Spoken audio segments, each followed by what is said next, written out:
করেছিল জানো? कौन सा? सो देता हूँ सबको। इंडिया से। सर आप वो लॉग आउट मतलब ऐसे बाहर में। ओके, सो आज का जो सेशन है, आज आई एम एक्सट्रीमली सॉरी कि मेरा कैमरा में पता नहीं अभी तक सही चल रहा था, कुछ सेटिंग का गड़बड़ हो गया होगा, तो कैमरा ऑन नहीं होगा, नो वरीज। बट आज का जो सेशन है बहुत ही इम्पोर्टेंट सेशन होने जा रहा है। और जैसे हमने लास्ट क्लास में जो किया, लास्ट क्लास में हमने क्या किया कि कुछ आइडियाज बनाए कि भाई प्रोसेस जो है पावर प्लांट का, मशीन्स का, कुछ एक आइडिया तो आया होगा कि कैसे काम करता है ना। तो आज कॉन्सेप्ट बिल्डिंग को और थोड़ा सा आगे बढ़ाते हैं और कुछ अलग से चीजों को देखते हैं। तो यहाँ पे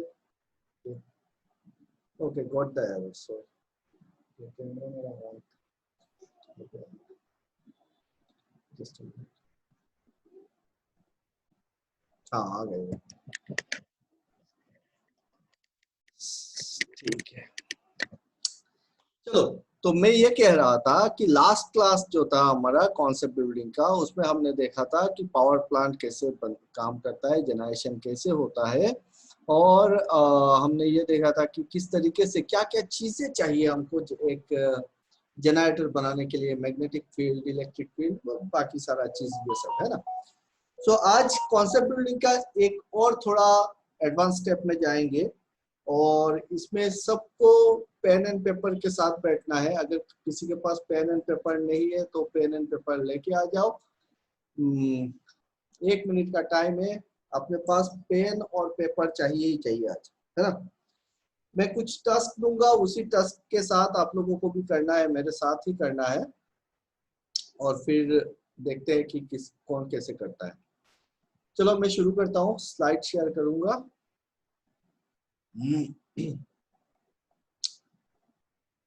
तब तक पेन एंड पेपर के साथ सब लोग तैयार।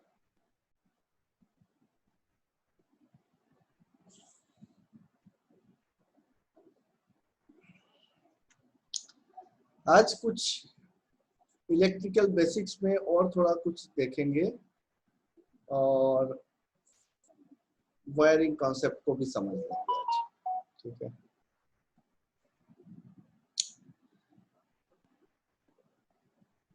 देखो, इलेक्ट्रिकल का सबसे, अगर आप कहीं पे भी काम कर रहे हो तो सबसे इम्पोर्टेंट चीज है वायरिंग। कि कोई भी मशीन है, उस मशीन को हमको वायरिंग करना है। कोई भी इंडस्ट्री है, कोई भी प्लांट है, तो फिर उस प्लांट का जितने सारे मशीन है उन सब का वायरिंग करना है। एक कंट्रोल रूम होगा, कंट्रोल रूम के साथ वायरिंग करना है। पीसीसी पैनल होगा, एमसीसी पैनल होगा, पीसीसी के साथ, एमसीसी पैनल के साथ, मोटर कंट्रोल का, हर एक चीज का क्या करना है हमको, वायरिंग करना है सबसे पहले। इलेक्ट्रिकल मतलब वायर्स। सो सबसे पहले तो मैं चाहूंगा कि आप सब लोग अपने अपने कॉपीज में जो जो मैं बोलूंगा, जैसे बोलूंगा आप लोगों को ड्रॉ करना है। चाहे पता है तब भी ड्रॉ करना है, करो, फिर देखो मजा। सो पहला एक्सरसाइज ये है कि draw A circuit connecting a single switch and a single bulb. एक स्विच को लेना है और एक बल्ब को लेना है और आपको उसका एक सर्किट डायग्राम बनाना है।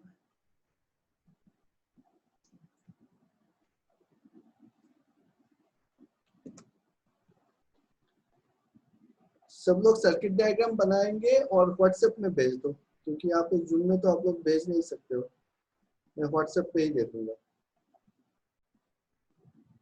आपके नंबर पे ना? हाँ, ग्रुप में दे दो या फिर मेरे नंबर पे दे दो, कोई दिक्कत नहीं। हेलो। हाँ हेलो। हाँ, good evening sir. Good evening sir. Sir क्या बोल रहे हैं सर, ड्रॉ करने से? मैं बोल रहा हूँ कि draw A circuit connecting a single switch and a single bulb. एक बल्ब लेना है, एक स्विच को लेना है और उसका सिंपल सा कनेक्शन डायग्राम बनाना है, वायरिंग डायग्राम, कनेक्शन कैसे करना है। एक बल्ब है, एक स्विच है, ठीक है, ओके ठीक है। और उसी को व्हाट्सएप में भेज देना है, मैं देखूंगा। Okay sir. ओके, प्रसन्नजीत ने भेजा, चलो ठीक है, और भी मजा आएगा इसमें।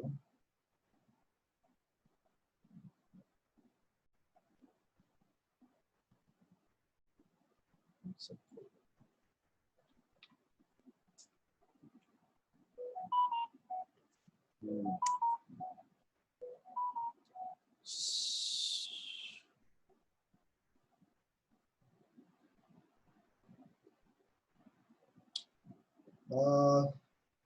लास्ट में 89397 किसका है? मौनी लिखा हुआ है, क्या नाम है आपका?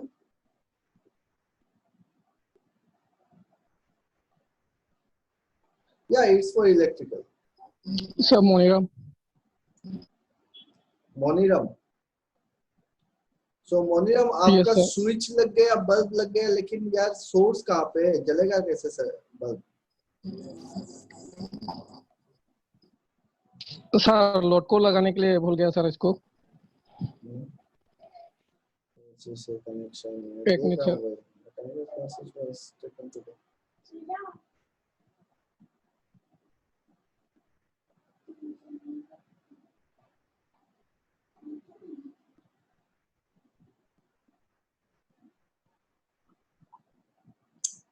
चलो ठीक है, ठीक है। तो भाई एक स्विच को लगाना है और बड़ा ही सिंपल सर्किट है ना, लेकिन उसमें भी बहुत कुछ गड़बड़ हो रहा है। ठीक है, बहुत लोगों का ठीक आया।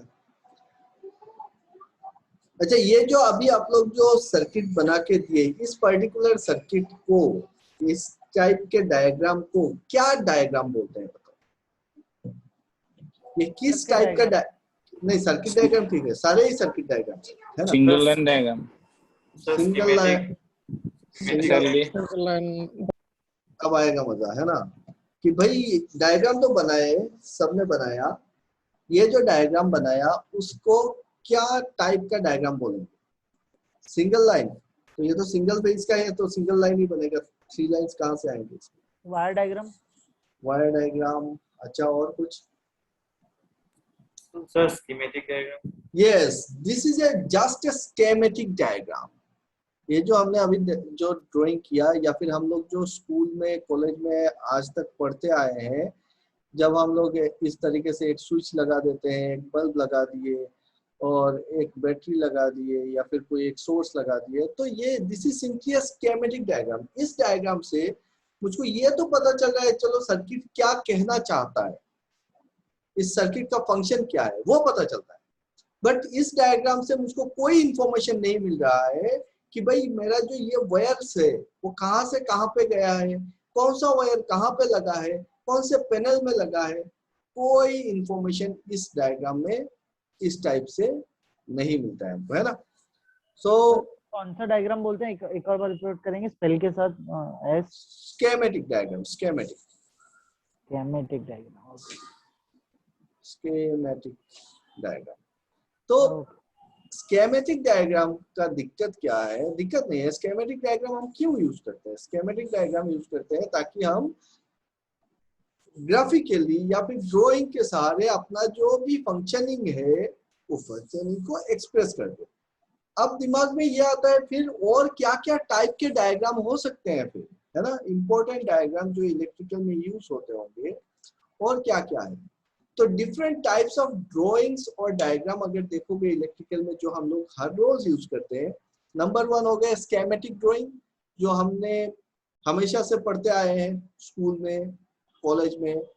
कभी भी आपको कोई ड्राइंग बनाने को बोलेगा तो फिर आप स्कीमेटिक बना के तुरंत दिखा देते हो।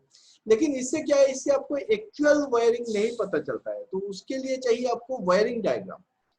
वायरिंग डायग्राम को P2P डायग्राम भी बोलते हैं हम लोग। P2P मतलब पॉइंट टू पॉइंट। तो वायरिंग डायग्राम एक ऐसा डायग्राम है जिसमें आपको all information regarding that particular scheme, that particular system, circuit, each and every information will be there कौन सा वायर कहाँ पे लगना है, कितने नंबर का जेबी पे गया है, सब इंफॉर्मेशन मिलेगा। That is called your wiring diagram. तीसरा diagram ladder diagram. Ladder diagram क्या है भाई, एनीबॉडी? लेडर डायग्राम क्या है, कहाँ पे यूज होता है, क्यों यूज करते हैं?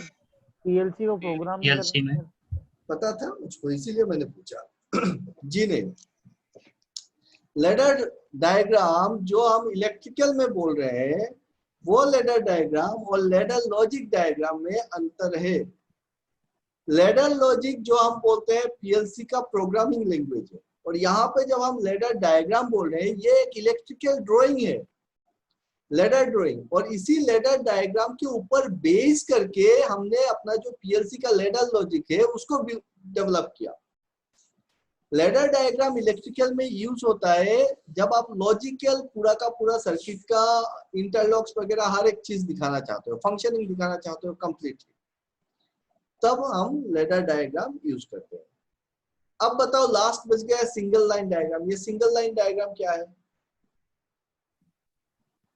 कब यूज सिंगल करते हैं? ये पावर सिंगल लाइन डायग्राम वही है सर जिसमें सर अगर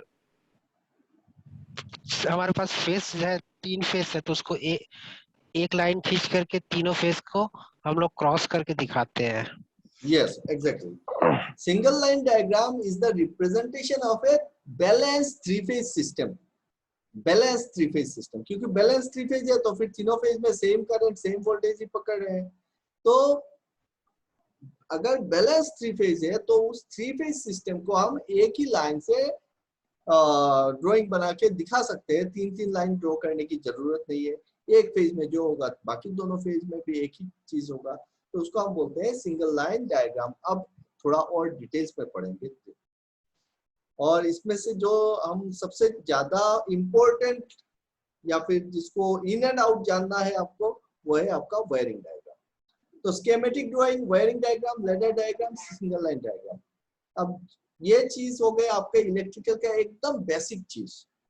If you are an electrical engineer and if you do not know how to read the drawing, electrical drawing, तो आपका जिंदगी बेकार होने जा रहा है इंडस्ट्री में। क्योंकि आपको इलेक्ट्रिकल ड्राइंग को पढ़ना आना पड़ेगा, पढ़ के उसमें से फॉल्ट को निकालना आना पड़ेगा।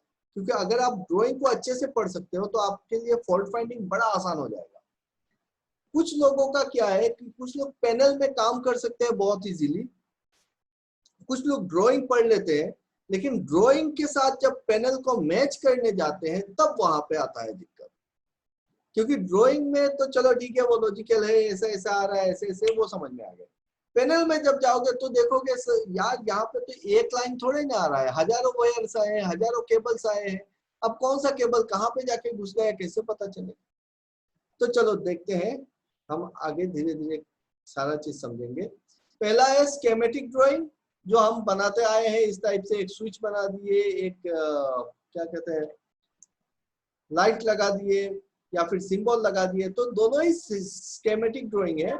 लेकिन एक को हम क्या बोल रहे हैं, पिक्टोरियल स्कीमेटिक ड्राइंग, जहां पे हम एक्चुअल पिक्चर यूज कर रहे हैं, स्विच का और बल्ब का एक्चुअल पिक्चर यूज कर रहे हो, तो this is called your pictorial schematic and this is your symbolic. कि उसी बल्ब को हम क्या कर रहे हैं, बल्ब के सिंबल से रिप्रेजेंट कर दे रहे हैं, स्विच को उसके सिंबल से रिप्रेजेंट कर दे रहे हैं। सो स्कीमेटिक ड्राइंग क्या है?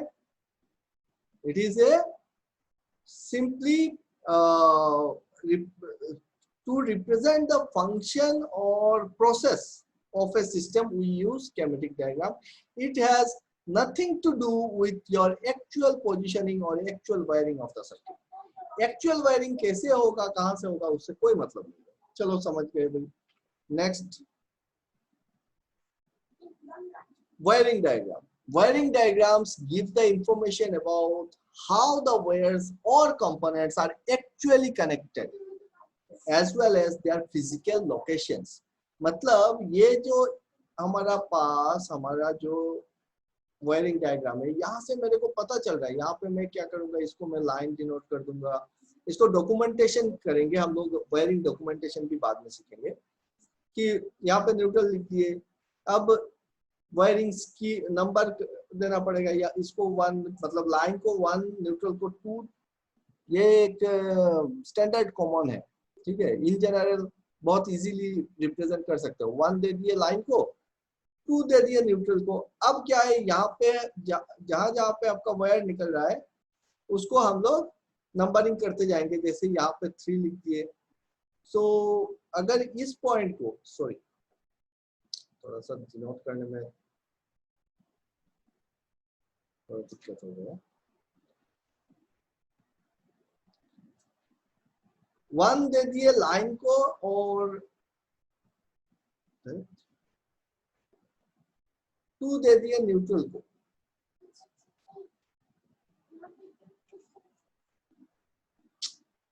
क्या हो रहा है? अब उसके बाद एक एक पॉइंट करके हम आएंगे। जैसे इसको हम देंगे 3, तो ये पॉइंट क्या हो जाएगा, this point will also be 3। तो हम जब नंबरिंग करते हैं ना, तो हम वायर का नंबर नहीं देते हैं। वायर हो सकता है कि 5 वायर सेम नंबर के हो जाएंगे, 7 वायर सेम नंबर के हो जाएंगे, तो वायर को हम नंबरिंग नहीं करते। हम नंबरिंग किसका करते हैं, हम नंबरिंग करते हैं नोड का। हम नंबरिंग किसका करते हैं, नोड का नंबरिंग करते हैं। अब नोड का नंबरिंग करने से अगर ये 1 है तो ये 1 ही निकलेगा यहाँ से, वायर का नहीं। वायर कितना भी निकल जाए उससे कोई मतलब नहीं है।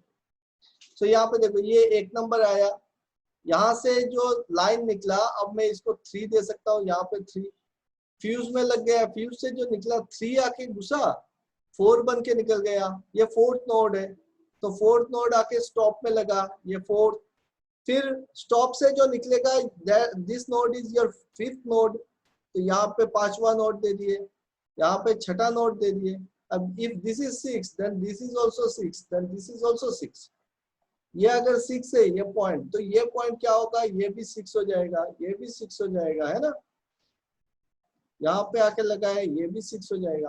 तो हम किसको नंबरिंग कर रहे हैं, हम नोड को नंबर कर दे रहे हैं। और जो जिस नोड पे उस जितने सारे वायर्स लगे होंगे, उस वायर को हम इसके इनसाइड एंड आउटसाइड दोनों साइड में वही सेम नंबरिंग दे देंगे। वायर में क्या करते हैं हम लोग, फेरूलिंग करते हैं कि वायर में कुछ फेरूल्स डाल के रखते हैं। क्योंकि जब आपका बंच बन जाएगा ना, तो अगर इंडस्ट्री गए हो और देखे हो, जो लोग नहीं गए उनके लिए बोल रहा हूँ, तो आप देखोगे कि पैनल में बहुत सारे केबल्स घुसे हुए हैं और कैसे पता चलता है कि कौन सा केबल कहाँ पे है। तो उसका हम लोग क्या देखते हैं, फेरूल नंबर देखते हैं। वायर का फेरूल नंबर देखने से हमको पता चलता है कि ये फेरूल नंबर कहाँ पे गया होगा, ठीक है। सो इसको डिटेल्स में सीखेंगे, अभी ये जानकारी है आपको। This is called your wiring diagrams. और जितने इंडस्ट्रियल इलेक्ट्रिकल ड्राइंग्स होते हैं सारे के सारे हमको वायरिंग डायग्राम से मिल जाते हैं, है ना। तो उसके बाद ladder diagram.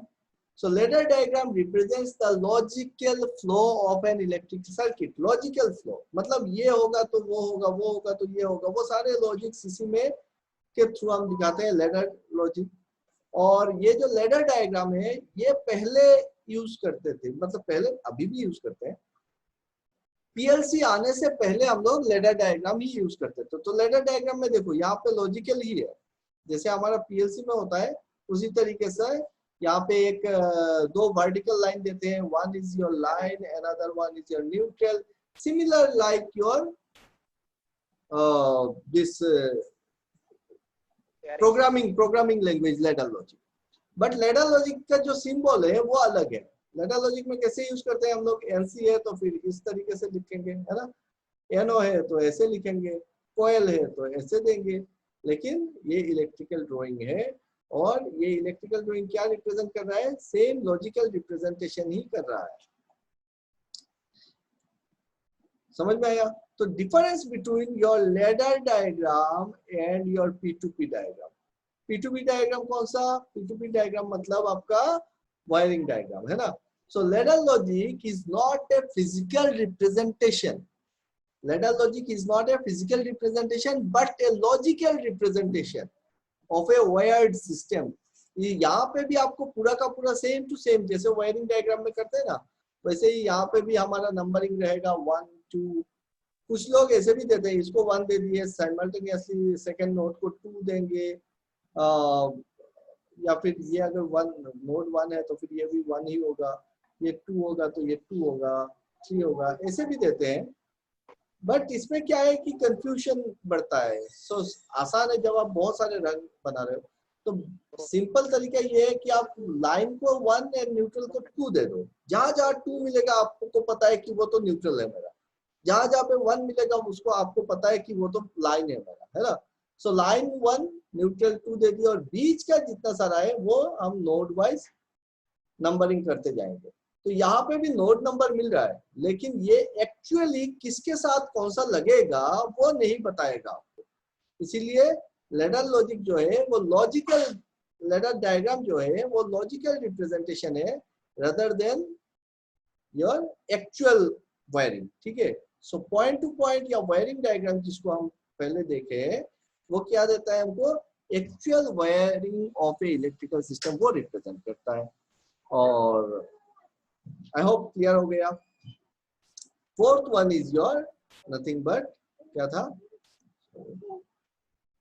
single line diagram, and single line diagram is the representation of a balanced three phase system with a single line, ठीक है। So this is your three phase transmission system line. जैसे यहाँ पे हमको पता दिख रहा है कि एक जनरेटर है 25 मेगावाट का, यहाँ पे दिख रहा है 25 मेगावाट का जनरेटर है। फिर ट्रांसफॉर्मर दिख रहा है 11 kV बाई 33 kV, यहाँ से गया, यहाँ पे कुछ एक ब्रेकर है, फिर ये 132 kV बाई 33 kV ट्रांसमीटर दिख रहा है, ट्रांसफॉर्मर दिख रहा है। सिमिलरली यहाँ पे देखो ये इनकमिंग है 33 kV से 440 वोल्ट लाइन जो इनकमिंग आ रहा है। So this type of drawing is called your single line diagram और एसएलडी, है ना। In हाँ। industry, wiring diagram prepare ना, in industry क्या क्या wiring diagram is prepare, wiring diagram हाँ, रहता है ना। वायरिंग डायग्राम ही यूज करते हैं जहाँ पे आपको पैनल वगैरह एमसीसी पीसीसी का रिप्रेजेंट करना है, क्योंकि वायरिंग डायग्राम ही ऐसा डायग्राम है जो कंप्लीट डायग्राम है। आपको हर एक नोड का इंफॉर्मेशन देगा, हर एक वायर का इंफॉर्मेशन देगा, हर एक इक्विपमेंट का इंफॉर्मेशन देगा, तो आपको मिलेगा वायरिंग डायग्राम पे, ठीक है। अब पकड़ लो आपको ना एक सिस्टम एक तो डिजाइन करना है, ठीक है। तो डिजाइन करना है तो थोड़ी ना आप पूरा का पूरा वायरिंग डायग्राम एक्चुअल बनाओगे। आप सबसे पहले क्या है कि आप एक लेडर डायग्राम बनाओगे, लॉजिकल डायग्राम, कि भाई मेरा ये मोटर ऑन हो तब जाके वो प्रोसेस हो। वहां से अगर पकड़ लो इसका प्रेशर अगर इतना हाई हो जाता है तो ये मोटर नहीं चलना है। तो इसका क्या है, इसको आप एक लेडर लॉजिक में लॉजिकल डायग्राम बनाओगे। उसी लेडर लॉजिक को फिर एल्गोरिथम में कन्वर्ट करके आप लेडर लॉजिक बना सकते हो। उसी लेडर डायग्राम को आप वायरिंग डायग्राम में कन्वर्ट करके आप इलेक्ट्रिकली पूरा कनेक्शन दे सकते हो, है ना। सो आपके सामने पहला एक्सरसाइज कि draw a schematic as well as wiring diagram of a circuit connecting a switch and a single bulb. तो हमने स्कीमेटिक डायग्राम तो कर लिया था, स्कीमेटिक हमने बनाया था। हम उसमें क्या किए, एक स्विच ले लिए, एक बल्ब ले लिए, और लाइन से लाके हमने क्या किया, स्विच में डाल दिया और फिर बल्ब के साथ कनेक्ट कर दिया। ये सबको आता है ना। जैसे हम स्विच ऑन करेंगे बल्ब चलेगा, स्विच ऑफ कर दिए तो बल्ब बंद हो जाएगा, है ना। तो ये सबको आता है। अगर ये सबको आता है तो भाई मेरा ये वाला कनेक्शन करके दिखाओ। आप लोगों को बनाना है ये वाला, सबको बनाना है। ये मेरा एक स्विच बोर्ड है, जिनको आता है वो भी बनाओ, जिनको नहीं आता है वो भी बनाओ, और फिर व्हाट्सएप में सेंड करो कि एक स्विच बोर्ड है, एक फैन है, एक बल्ब है। इसका कनेक्शन तो पहले करो, बाद में इसका करेंगे, इसका बाद में देखेंगे। पहले ये एक फैन और एक बल्ब और इस स्विच बोर्ड का कनेक्शन करके दिखाओ। यहाँ पे एक सॉकेट है, जल्दी जल्दी से करके मेरे को। सर सीरीज में रखना है कि पैरेलल में? मुझको पता नहीं है। एक सिंपल सा बोर्ड है, आपके घर का बोर्ड है, आपके घर में फैन है, आपके घर का लाइट है, आप कैसे कनेक्ट करोगे?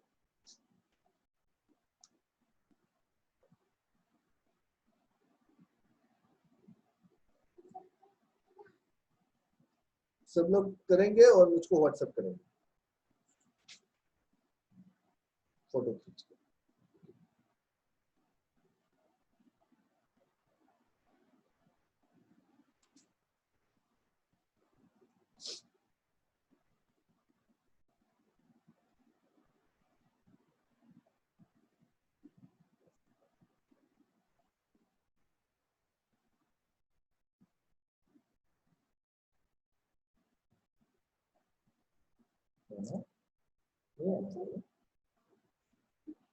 Don't disturb me.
प्रदीप ये क्या बनाया है?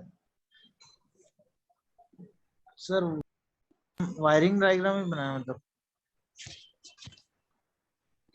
अरे मैंने जो दिया है उसको आपको उसी का कनेक्शन करना है, डायरेक्टली कनेक्शन करना है जो आपके स्क्रीन पे दिख रहा है। जैसा स्विच बोर्ड है, देखो मैं क्या चाहता हूँ कि आप कनेक्ट कैसे कर रहे हो। मैं यहाँ पे ड्राइंग नहीं पूछा, ठीक है? ड्राइंग नहीं है। एक फैन, मतलब फैन को आप थोड़ी ना ऐसे ड्रॉ करोगे, फैन को ऐसे ड्रॉ कर लो। यहाँ पे मेरे पास ऑप्शन है तो मैंने पूरा का पूरा फैन दिखा दिया। आप सिंबल दे दो फैन का, लेकिन कनेक्शन सेम टू सेम करना है। फैन को ऐसे ड्रॉ कर लो, बल्ब को ऐसे ड्रॉ कर लो। आपको यहाँ से कनेक्शन देना है कि आप किस तरीके से कनेक्ट करते हो, ठीक है? आप लाइन को कहाँ पे लगाते हो, आप न्यूट्रल को कहाँ पे लगाते हो, वो मुझको देखना है कि लाइन कैसे कनेक्ट करते हो, न्यूट्रल को कनेक्ट कैसे करते हो, फैन को कनेक्ट कैसे करते हो, वो दैट आई वांट टू। और सबका देखना है, ईच एंड एवरीबॉडी। सिंपल सा एक तो स्विच बोर्ड बनाओ आप। इस तरीके से एक स्विच बोर्ड बनाएंगे। चलो ठीक है यार, क्या मैं दिखाता हूँ आपको। अब पेन एंड पेपर लेना है और एक स्विच बोर्ड बनाना है। अब देखो स्विच बोर्ड को जब आप खोलोगे, ऊपर से तो स्विच दिख रहा है, लेकिन पीछे से क्या दिखेगा आपको? पीछे से आपको नजर आएगा टर्मिनल्स, है ना? तो एक एक स्विच का दो दो टर्मिनल नजर आएगा।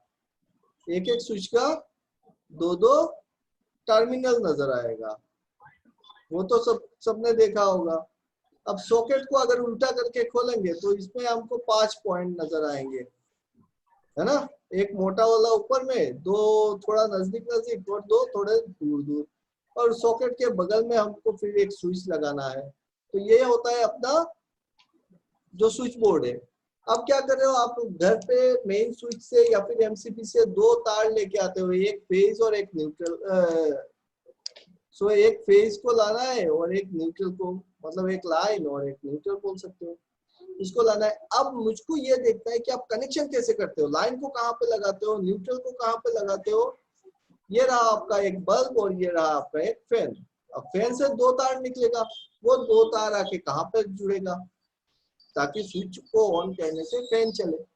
ये बल्ब आके कैसे लगेगा ताकि स्विच को ऑन करने से वो बल्ब चले, है ना।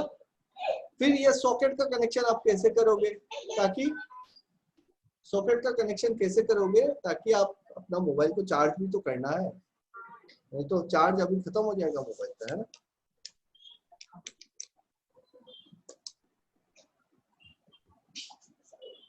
प्रदीप समझ में आया अब?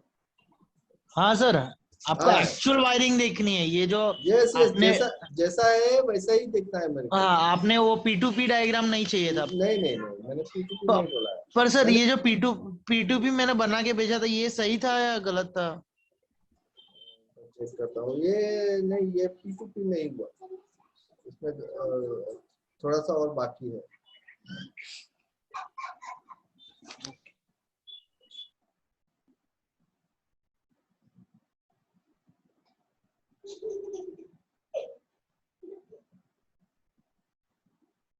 नहीं हुआ, P2P भी नहीं हुआ, पूरा गलत है, थोड़ा नहीं।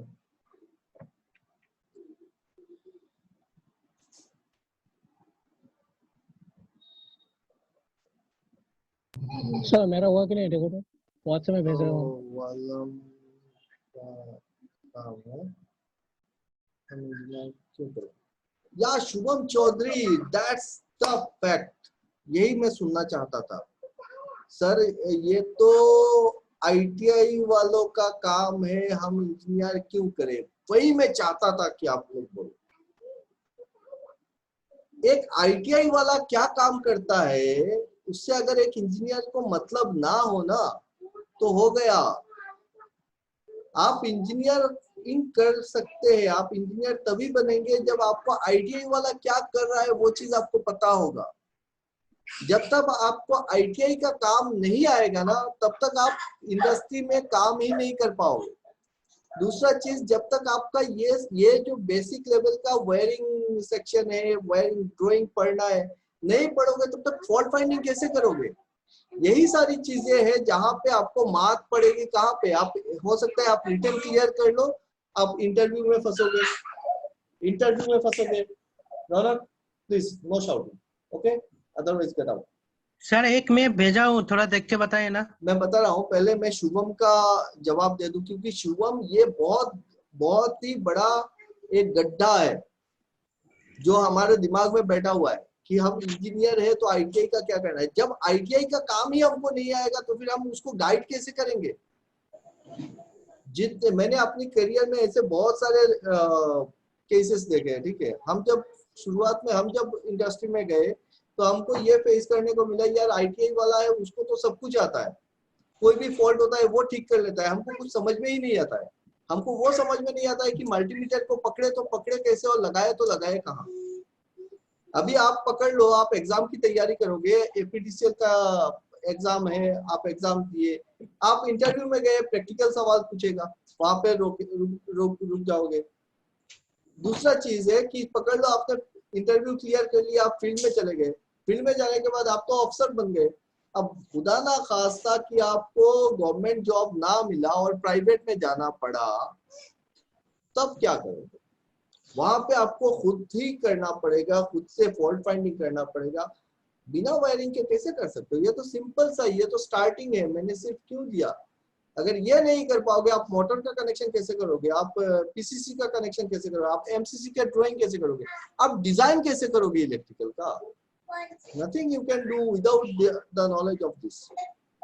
चलो ड्राइंग बनाओ, ड्राइंग बनाने के बाद समझ में आएगा। मैंने बोला ना कि मेरे साथ 1 महीना रहो, उसके बाद अपने अंदर से का जो ट्रांसफॉर्मेशन होता है, वो ट्रांसफॉर्मेशन को खुद रियलाइज करोगे कि हाँ यार ये तो मैं यहाँ पे था, यहाँ से मैं यहाँ पे आ गया। सिर्फ 1 महीना, जो मैं बोलता हूँ वैसा करो, क्योंकि कुछ सीखने के लिए सबसे पहला जो जरूरी चीज होता है वो होता है विश्वास। अगर आपको किसी के ऊपर विश्वास नहीं है तो फिर आप कुछ नहीं सीख सकते, ठीक है। So if you have any doubt on the person from जिससे आप सीखना चाहते हो तो आप सीख नहीं पाओगे, ठीक है। तो जैसा मैं बोलता हूँ वैसा करो, बिना सोचे समझे करो कुछ दिन के लिए। बहुत जरूरी चीजें है इसीलिए दे रहा हूँ, अदरवाइज क्यों देता हूँ। शतव्यो सिन्हा, आपने क्या बनाया भाई? एक फैन लगा दिया, अर्थिंग का केबल लगा दिया फैन में, और एक लाइन आया फ्यूज से, वो रेगुलेटर है सर, रेगुलेटर। स्विच से गया रेगुलेटर, रेगुलेटर से फैन, फैन से गया अर्थिंग और न्यूट्रल, और इधर से फिर से स्विच 2 में गया और लैंप से होते हुए ठीक है, डायग्राम ठीक है। मैं जो देखना चाहता हूँ वो बना के दो प्लीज। ये नहीं हुआ क्या सर? हाँ ये हुआ है, ठीक है, लेकिन मैं जो चाहता हूँ वो बनाओ। Okay sir. ये स्विच है मेरा, ये एक्चुअल में देखो यहाँ पे आपको जो मैं बोल रहा हूँ ना ये हैंड्स ऑन है, इसको हैंड्स ऑन पकड़ के करो कि आपके सामने एक पैनल है, आपने वो बोर्ड को खोला, मैंने बताया ना मैं वर्चुअली आपके दिमाग में वो सारा चीज एकदम पिक्चर्स बैठा दूंगा, सेट कर दूंगा कि कैसे होता है, क्योंकि मैं एक्सपीरियंस के साथ ही बोल रहा हूँ यार, बना लो। ये स्विच है, आप एक स्विच बोर्ड को ही ड्राइंग करो। ये मेरा स्विच बोर्ड हो गया। इस स्विच बोर्ड को जब आप खोलोगे तो उसके पीछे आपको टर्मिनल्स नजर आएगा, हर एक स्विच का 2-2 टर्मिनल होगा। अब वो 2 टर्मिनल में कभी कभी क्या होता है कि मैंने देखा है बहुत लोग ड्राइंग तो कर लेते हैं, लेकिन जब आप यहाँ पे कनेक्शन देने जाओगे तब आप गड़बड़ा जाते हो कि कुछ ना कुछ गलती होता है, ठीक है। सो वो गलती ना हो, जब आप कनेक्शन दे रहे हो तो फिर आप ये ध्यान में रखते हुए दोगे कि मैं एक पर्टिकुलर स्विच बोर्ड के ऊपर टेस्टर के साथ मैं कनेक्ट कर रहा हूँ इस तार को ऐसे, क्योंकि हम जब ड्राइंग बनाते हैं ना तो हम लोग कहीं से भी कनेक्शन ले लेते हैं। मानो इस स्विच का पैरेलल कुछ एक स्विच लेना है, ऐसे ले लेते हैं। एक्चुअल में आप वायर के बीच में से थोड़ा ही ना कनेक्शन खींच सकते हो। आप जब कनेक्शन करोगे तो टर्मिनल से ही कनेक्शन करोगे, है ना। कोई एक टर्मिनल चाहिए होगा जहां पे आपको स्क्रू ड्राइवर के साथ या फिर टेस्टर के साथ वहां पे वायर को लगाना है। बट जब आप स्कीमेटिक ड्राइंग करते हो तो दिक्कत नहीं है, आप एक रेजिस्टेंस के ऊपर दूसरा रेजिस्टेंस, एक बल्ब के ऊपर दूसरा बल्ब लगाते जा रहे हो। लेकिन यहाँ पे आपका टर्मिनल है, लिमिटेड टर्मिनल है, कौन सा टर्मिनल किसके साथ कैसे कनेक्ट होगा, I want to see that. Okay sir. चलिए देखते हैं इनका। सब लोग वैसे ही स्कीमेटिक टाइप बना रहे हैं, मैं स्कीमेटिक नहीं बोल रहा हूँ। हाँ ये एक आया, कौन है, तो लाइन आया और फैन से होते हुए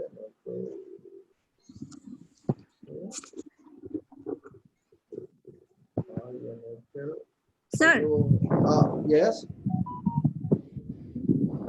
बोलो सर मोटू हसनाबाद चेक। या फर्स्ट ऑफ ऑल मैं सर मेरा वाला एक बार चेक कीजिए। हाँ चेक कर रहे हैं, एक मिनट।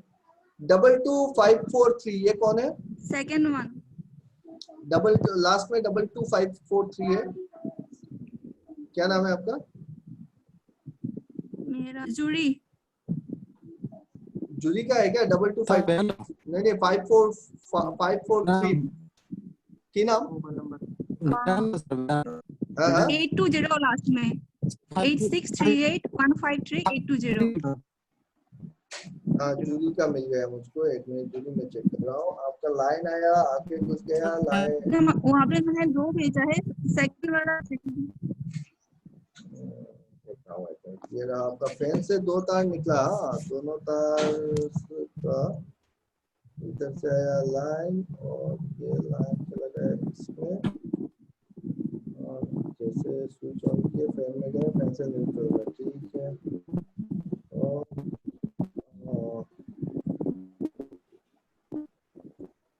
बल्ब में न्यूट्रल स्विच पे सॉकेट का कनेक्शन नहीं हुआ जुड़ी। फैन का ठीक है। मैंने अच्छा सेकंड और एक तो है क्या? अच्छा ये जो एक तो पेंसिल से बनाया हुआ है, एक मिनट है। मैं कहाँ सर। पे ये बुड़बक जैसा काम कर रहा हूँ, एक मिनट रुक जाओ। सर मेरा देखिए ना सर। एक मिनट रुक जाओ थोड़ा सा, मैं बुड़बक जैसा काम कर रहा हूँ। हाँ क्या कर रहा हूँ बोलते हो, मैं स्क्रीन शेयर आपके सामने ही रख सकता हूँ ना स्क्रीन को। हाँ भाई आप बताओ, यहाँ पे सबको दिखेगा किसका कौन सा है तो। हाँ मैंने 2 डायग्राम भेजा था एक्चुअली, वो सेकेंड वन वाला होगा मेरा, फर्स्ट वाला थोड़ा रॉन्ग हुआ है। ये किसका है? अच्छा वो वाला चेक करो तो 2 1 सॉकेट वाला यहाँ पे देखो, ये अगर आपका लाइन है ना, ये लाइन है, ये लाइन आया और सेम पॉइंट से ही लाइन निकल जाए क्या?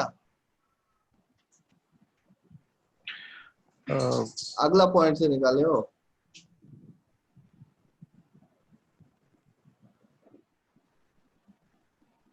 और ये फिर इधर गया, समझ में नहीं आ रहा है इसमें समझ। Hello sir. हाँ हाँ सर मेरा वाला ठीक है सर? यार एक एक करके देखते हैं, रुक जाना। ये कौन है? ये आपके सामने स्क्रीन है ना, स्क्रीन पे दिख रहा है ना व्हाट्सएप पे? हाँ तो 8937 कौन है?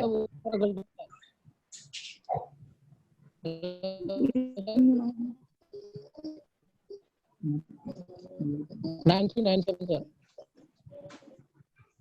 देखो आपका यहाँ पे ड्राइंग में एक ही डॉट से दोनों तार निकला है, लाइन आया, और तो स्विच का काम क्या है? तो स्विच को जब बनाओ तो फिर पीछे मैंने क्या बोला कि आप जब बना रहे हो एकदम एज इट इज स्विच है या 2 टर्मिनल है, तो लाइन आया तो फिर लाइन इधर घुसा, आपको अगर निकालना है तो यहाँ से निकाल रहे हो तब ठीक है, और अगर सेम पॉइंट से थोड़ी ना निकालोगे, है ना? तो देख लो उसको क्या है, आगे यहाँ पे समझ में नहीं आ रहा है। नेक्स्ट में जा रहा हूँ। जिसका आता है बताना किसका है, मेरे को पता नहीं। ये किसका है? कुछ आया है इसमें, मैं देखता हूँ लाइन आया, लाइन सही कनेक्ट हो गया और इधर से फैन और बल्ब के साथ गया। वेरी गुड, ये सही कनेक्शन है। ये किसका है?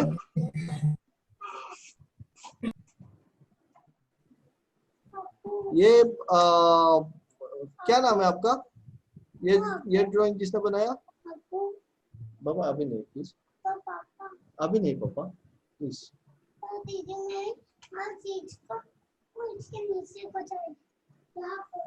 ये किसका ड्राइंग है, कौन बनाया? यार नाम भी नहीं बताते हो यार। चलो ठीक है, नाम नहीं बताना है तो मत बताओ, मैं देख लेता हूँ दूसरा वाला। ये आया लाइन, और लाइन से गया फैन पे, और फैन से गया न्यूट्रल पे, बल्ब से निकला बल्ब और न्यूट्रल। सॉकेट का देखता हूँ तो लाइन आया,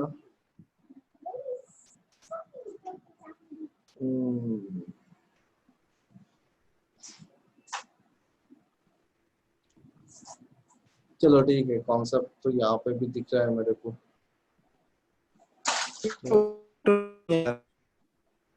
ये क्लियर नहीं है, I don't want this one. ये लाइन आया, लाइन से स्विच, स्विच से फैन, फैन से न्यूट्रल, बल्ब। हाँ ये भी ठीक है। आप लोग अपना नंबर यहाँ पे देख सकते हो, ठीक है, जिसका जिसका ठीक है। लाइन, चलो ठीक है।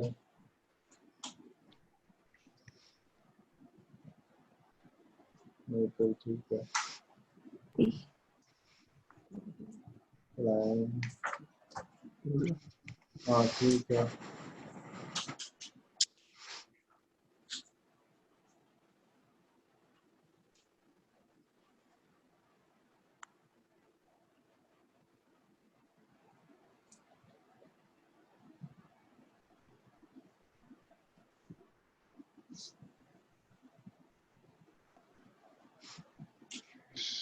सो मोटा मोटी प्लीज ऐड कर दीजिए कौन अभी सर मेरे ग्रुप में ग्रुप पीपल नहीं है।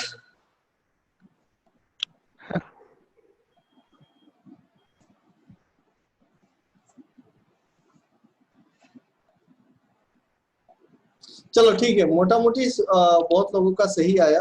सर एक बार चेक कीजिए ना सर मेरा। किसका? अभी फिर से भेजा, बोले क्लियर नहीं था। सही है। लास्ट में देखिए सर, लास्ट में लाइन आया और लाइन से फिर न्यूट्रल। हाँ ठीक है सर ठीक है। सर मैं कर देता हूँ, आप लोग मैच करा देना, ठीक है। बाकी मोटा मोटी मैंने चेक किया है, अभी सबका चेक करने जाएंगे तो टाइम। স্যার এবাৰ মোৰটো চেক কৰি দিব নেকি? কোনে কৈছা? স্যাৰ মই সিৰাজে কৈছিলো, এপিডিসিএল গ্ৰুপটো দিছিলো।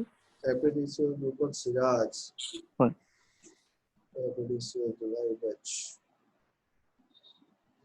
সিৰাজ নম্বৰ কোৱা? স্যার 6900 লাষ্ট ফার্স্ট 108 লাষ্ট 108 হয়।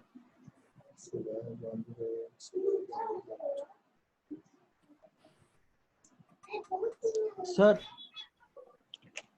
सर मैंने भी अभी मतलब थोड़ी अभी भेजा है, वो पहले वाला नहीं, फिर अभी दूसरा एक बना के भेजा था।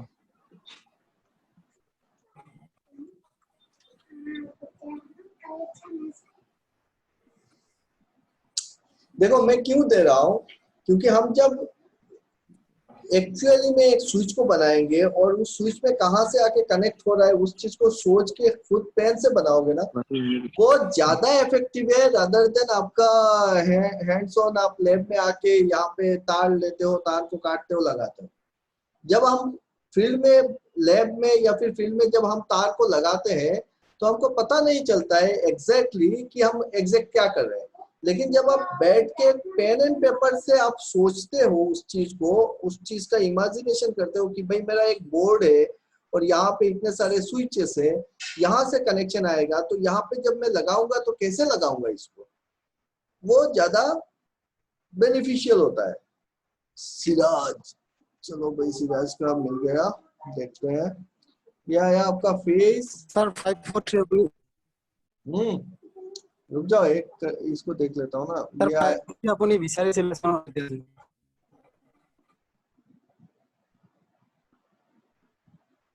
लाइन यहाँ से गया फ्रेम और लाइट कुछ भी हो, न्यूट्रल।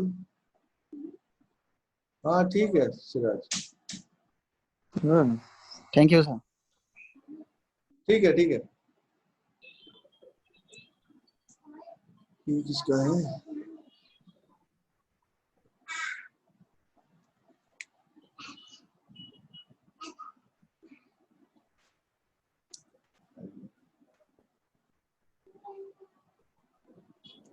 चलो ठीक है मैं करता हूँ, आप लोग भी देख लो साथ में, सबका मोटा मोटी ठीक ही है, ऐसा नहीं है कि बहुत ज्यादा गलत क्वालिटी से है ना। सो यहाँ से हम शुरू करते हैं क्योंकि अभी और भी बहुत सारी बातें डिस्कस करनी है। सो हम यहाँ पे करते हैं, आप लोग देख लो। तो सबसे पहले देखो, जब हम किसी भी स्विच बोर्ड का कनेक्शन करते हैं तो हमको क्या करना है, नीचे से पूरा का पूरा शॉर्ट कर दो स्विच के नीचे वाला टर्मिनल सारे, और इसमें से हम क्या लगा देंगे, इसमें हम लोग लाइन लगा देंगे, है ना। तो सारे स्विचेस में लाइन आएगा, यहाँ पे हमने शॉर्ट कर दिया। अब एक स्विच से, हर एक स्विच से हम क्या करेंगे, अपने इक्विपमेंट पे लेके जाएंगे। तो ये चला गया मेरा लाइन गया। अब यहाँ से फिर एक न्यूट्रल वायर लेके आएंगे, फिर दूसरा स्विच से क्या करेंगे, लाइन लेके जाएंगे और इक्विपमेंट से न्यूट्रल वायर लेके आएंगे। सॉकेट का कनेक्शन करने के लिए लाइन को यहाँ से शॉर्ट कर दो। जब हम शॉर्ट कर देंगे लाइन से तो ये लाइन चला गया स्विच में। अब स्विच से हम सॉकेट का कनेक्शन कर देते हैं, तो ये हो गया सॉकेट का कनेक्शन। अब इन सबको क्या करेंगे कि एक जगह पे कॉमन कर देंगे न्यूट्रल को। तो सबका न्यूट्रल क्या है, कॉमन है, नेगेटिव क्या है, कॉमन है ना। यहाँ पे कॉमन लगा दिया। और लास्ट में फाइनली हम क्या करेंगे, अपना जो लाइन वायर है उस लाइन वायर को स्विच बोर्ड में कनेक्ट कर देंगे। तो इस तरीके से हमको स्विच का वायरिंग का, घर का वायरिंग का काम करना है। किसी भी फैन को लगाने के लिए यार आप एक IT वाला आता है, उसको आप 100 रुपया देते हो, खुद कनेक्शन कर लो, है ना। अब बचता क्या है, एक बचता है अपना ग्राउंड वायर। तो ये ग्राउंड वायर क्या करना है, यहाँ पे लगा देना है। ये लग गया आपका ग्राउंड वायर, है ना। अब इक्विपमेंट का जब कनेक्शन करेंगे, यहाँ पे साइड वाला फिगर बी में आप देख रहे हो, तो यहाँ पे क्या करना है, एक तो लाइन और एक न्यूट्रल लगाना है, और ये बीच वाले के साथ बॉडी का कनेक्शन करना है अर्थिंग का। अब सवाल यहाँ पे आया है कि suppose after completing all the wiring properly, यहाँ पे जैसे हमने सारा वायरिंग किया, all the wiring properly in figure A, the technician connects the live wire in place of neutral and neutral wire in place of live। क्या कर दिया उसने, लाइन को न्यूट्रल के साथ और न्यूट्रल को लाइन के साथ कनेक्ट कर दिया। तो मेरा पहला सवाल, will the bulb glow or not? Not go. Sir, glow sir, জ্বলিব জ্বলিব নে নজ্বলে? জ্বলিব। Okay, if glows, will it glow with the same brightness or dim? the same brightness, but there is a safety issue, but there will be a safety issue. Deemed हो जाएगा। हमने line को neutral में लगा दिया, neutral को line में लगा दिया, है ना। जूरी बताओ क्या होगा, हम जूरी के साथ जाएगा। हाँ सर, जलेगा नहीं जलेगा, लाइट जलेगा, बाद डिम्ड होगा कि सेम ब्राइटनेस रहेगा? सेम रहेगा।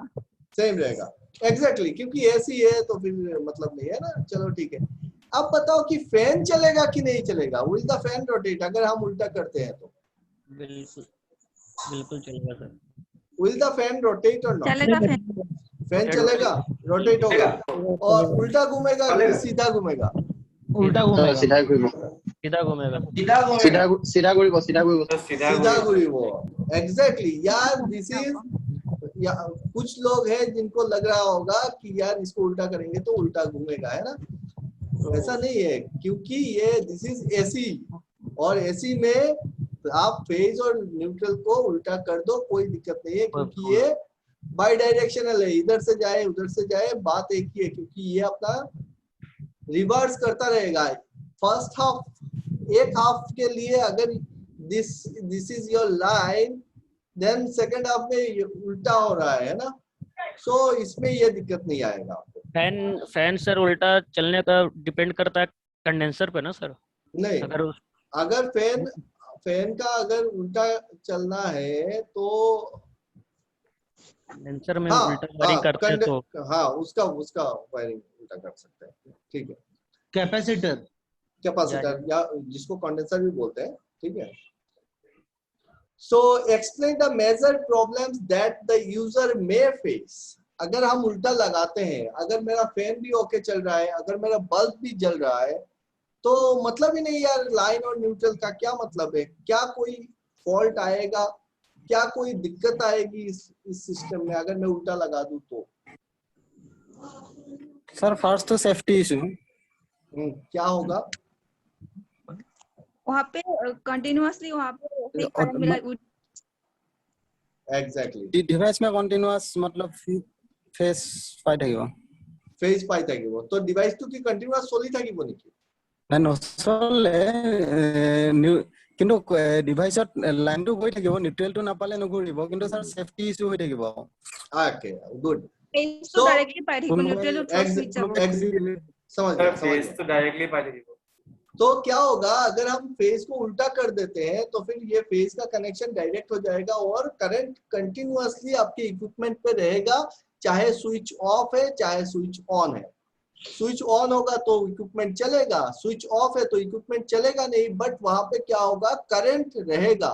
अगर आप जाके आपने देखा कि यार ये तो स्विच ऑफ है और मैं थोड़ा सा मेंटेनेंस करता हूँ, इसको खोलने गए, आपको क्या लगेगा, शॉक लगेगा, झटका लगेगा, है ना।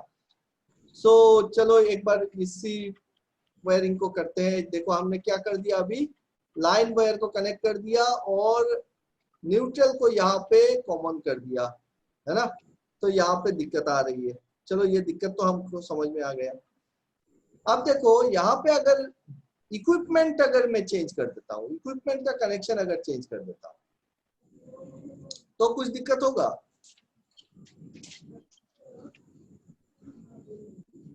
अगर मैं इक्विपमेंट का कनेक्शन मैं क्या कर रहा हूं कि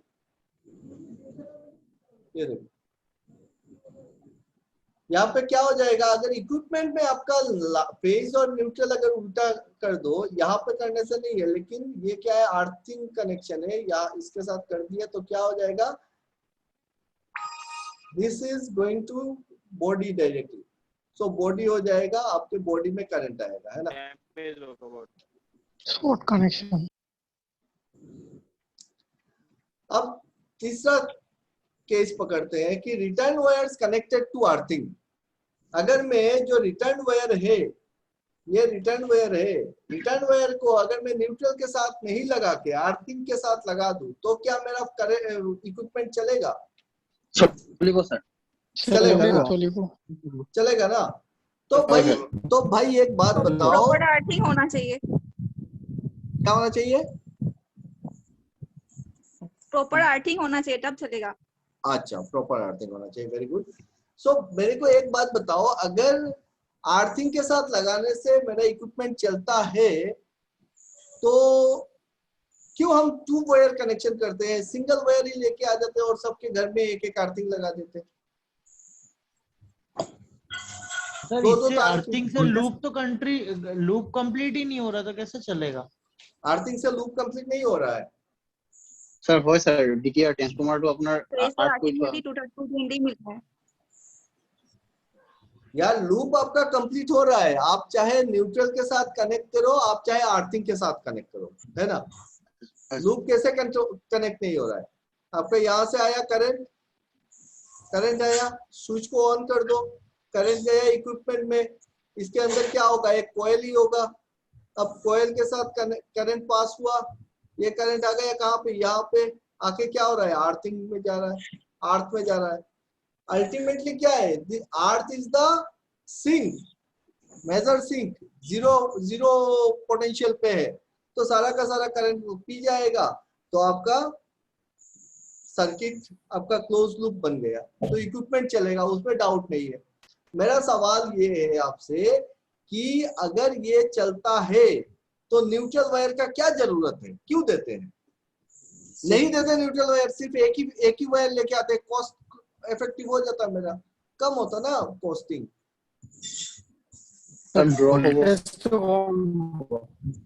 हाँ बजान, तो ड्रॉप होगा वोल्टेज सर, ड्रॉप होगा वोल्टेज तो ठीक नो कम होगा। क्यों क्यों क्यों वोल्टेज कम होगा? व्हाई?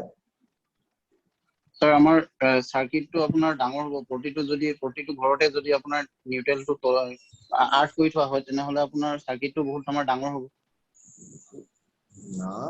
ऐसा क्यों है भाई? आपका न्यूट्रल तो अच्छा, पहले ये तो बताओ कि न्यूट्रल में और अर्थिंग में अंतर क्या है? What is the difference between your neutral wire and your earthing? Earthing হল স্যার যেটো লিকেজ কারেন্ট, হেতু আমার আৰ্থলৈকে যোৱা কাৰণে মানে লিকেজ কারেন্ট। न्यूट्रल का मतलब होता है सर जो ट्रांसफार्मर से आता है, जो अर्थिंग वो है न्यूट्रल, और जो अपने करवाते हैं अर्थिंग उसको अर्थिंग बोलते हैं। दोनों में अंतर कहाँ पे है? अंतर ये है कि जो ट्रांसफार्मर से, हाँ, जो आता है वो जो वायर जो उसको न्यूट्रल बोलते हैं सर। अच्छा, तो ठीक है, सही, थोड़ा बैठो, मैं बाकी लोगों से बात करूंगा, उसके बाद तुमसे बात करूंगा। पहले ये बताओ, बाकी और कोई बताएगा कि क्या अंतर क्या है अर्थिंग में और किसमें बोल रहा हूँ, न्यूट्रल में? न्यूट्रल इज द, हम safety purpose and neutral is for complete the loop. Sir, star connection neutral to পোৱা হয় আৰু আৰ্থিং to ground কৰিলে আৰ্থিং পোৱা হয়। What is the difference? Satya मैं पूरा नहीं किंतु ये जो न्यूट्रल बोल रहे हो ना, ट्रांसफार्मर से आता है, हाँ जूरी कुछ बोल रही थी। सर फिर आर्थिंग में भी करंट आएगा ना, अगर न्यूट्रल हम लोगों ने हटा दिया तो शॉर्ट सर्किट होगा वो। नहीं, क्यों शॉर्ट सर्किट होगा भाई? मतलब अगर न्यूट्रल हम लोगों ने हटा दिया हाँ, तो फिर जो फेस आएगा वही आर्थिंग में भी आर्ट हो जाएगा ना वो। नहीं क्यों होगा? आप तो बीच में तो इक्विपमेंट लगा रहे हो। यहाँ पे तो मैंने ये जो अभी अभी आपके सामने जो ड्राइंग है, डायग्राम है, उसमें क्या है, हमने आर्थिंग के साथ कनेक्ट किया हुआ है। देखो लाइव आया, ये लाइन वायर आया, यहाँ से मैंने स्विच को ऑन कर दिया, अब करंट इधर से पास होगा, फैन में जाएगा, फैन से जाके ग्रीन वायर जो है आर्थिंग का, वो आर्थ होके ग्राउंड पे जा रहा है। तो शॉर्ट कब होगा? शॉर्ट होगा अगर मैं डायरेक्टली बिना इक्विपमेंट का अगर इस दोनों को कनेक्ट कर दूं। शॉर्ट का बात नहीं आ रहा है। बीच अगर में तो फेस लोड तो है। न्यूट्रल में शॉर्ट हो गया तो, अगर फेस और न्यूट्रल यहाँ शॉर्ट पे हो गया तो, यहाँ पे हाँ नहीं, मैं तो न्यूट्रल का तो बात ही नहीं कर रहा हूँ। हाँ। न्यूट्रल तो दे ही नहीं रहा हूँ। मैं बोल रहा हूँ कि एक सिंगल तार ही लेके आ जाता मैं ट्रांसफार्मर से, दो तार का खर्चा क्यों करना है? मेरा सवाल वो था। सवाल वो है कि दो तार तो ला रहे हैं ना, 2 वायर सिस्टम हम यूज कर रहे हैं, तो 2 तार नहीं लाते हैं, ट्रांसफार्मर से एक ही तार खींचते हैं और बाकी में अपने घर पे आर्थिंग करके चला लेता। सर ट्रांसफार्मर इम्बैलेंस हो पारे। ट्रांसफार्मर सर मेरा एक सवाल है सर। सर मेरा एक सवाल है। बोलो। तो सर हम बाहर से मतलब एक फेस लेकर आके और इसके बाद आर्थिंग को हम घर में अच्छी तरीके से बनाकर और लाइट फैन का वगैरह मतलब यूज करके वहां पर मतलब सर मीटर में रीडिंग दिखाएगा कि नहीं?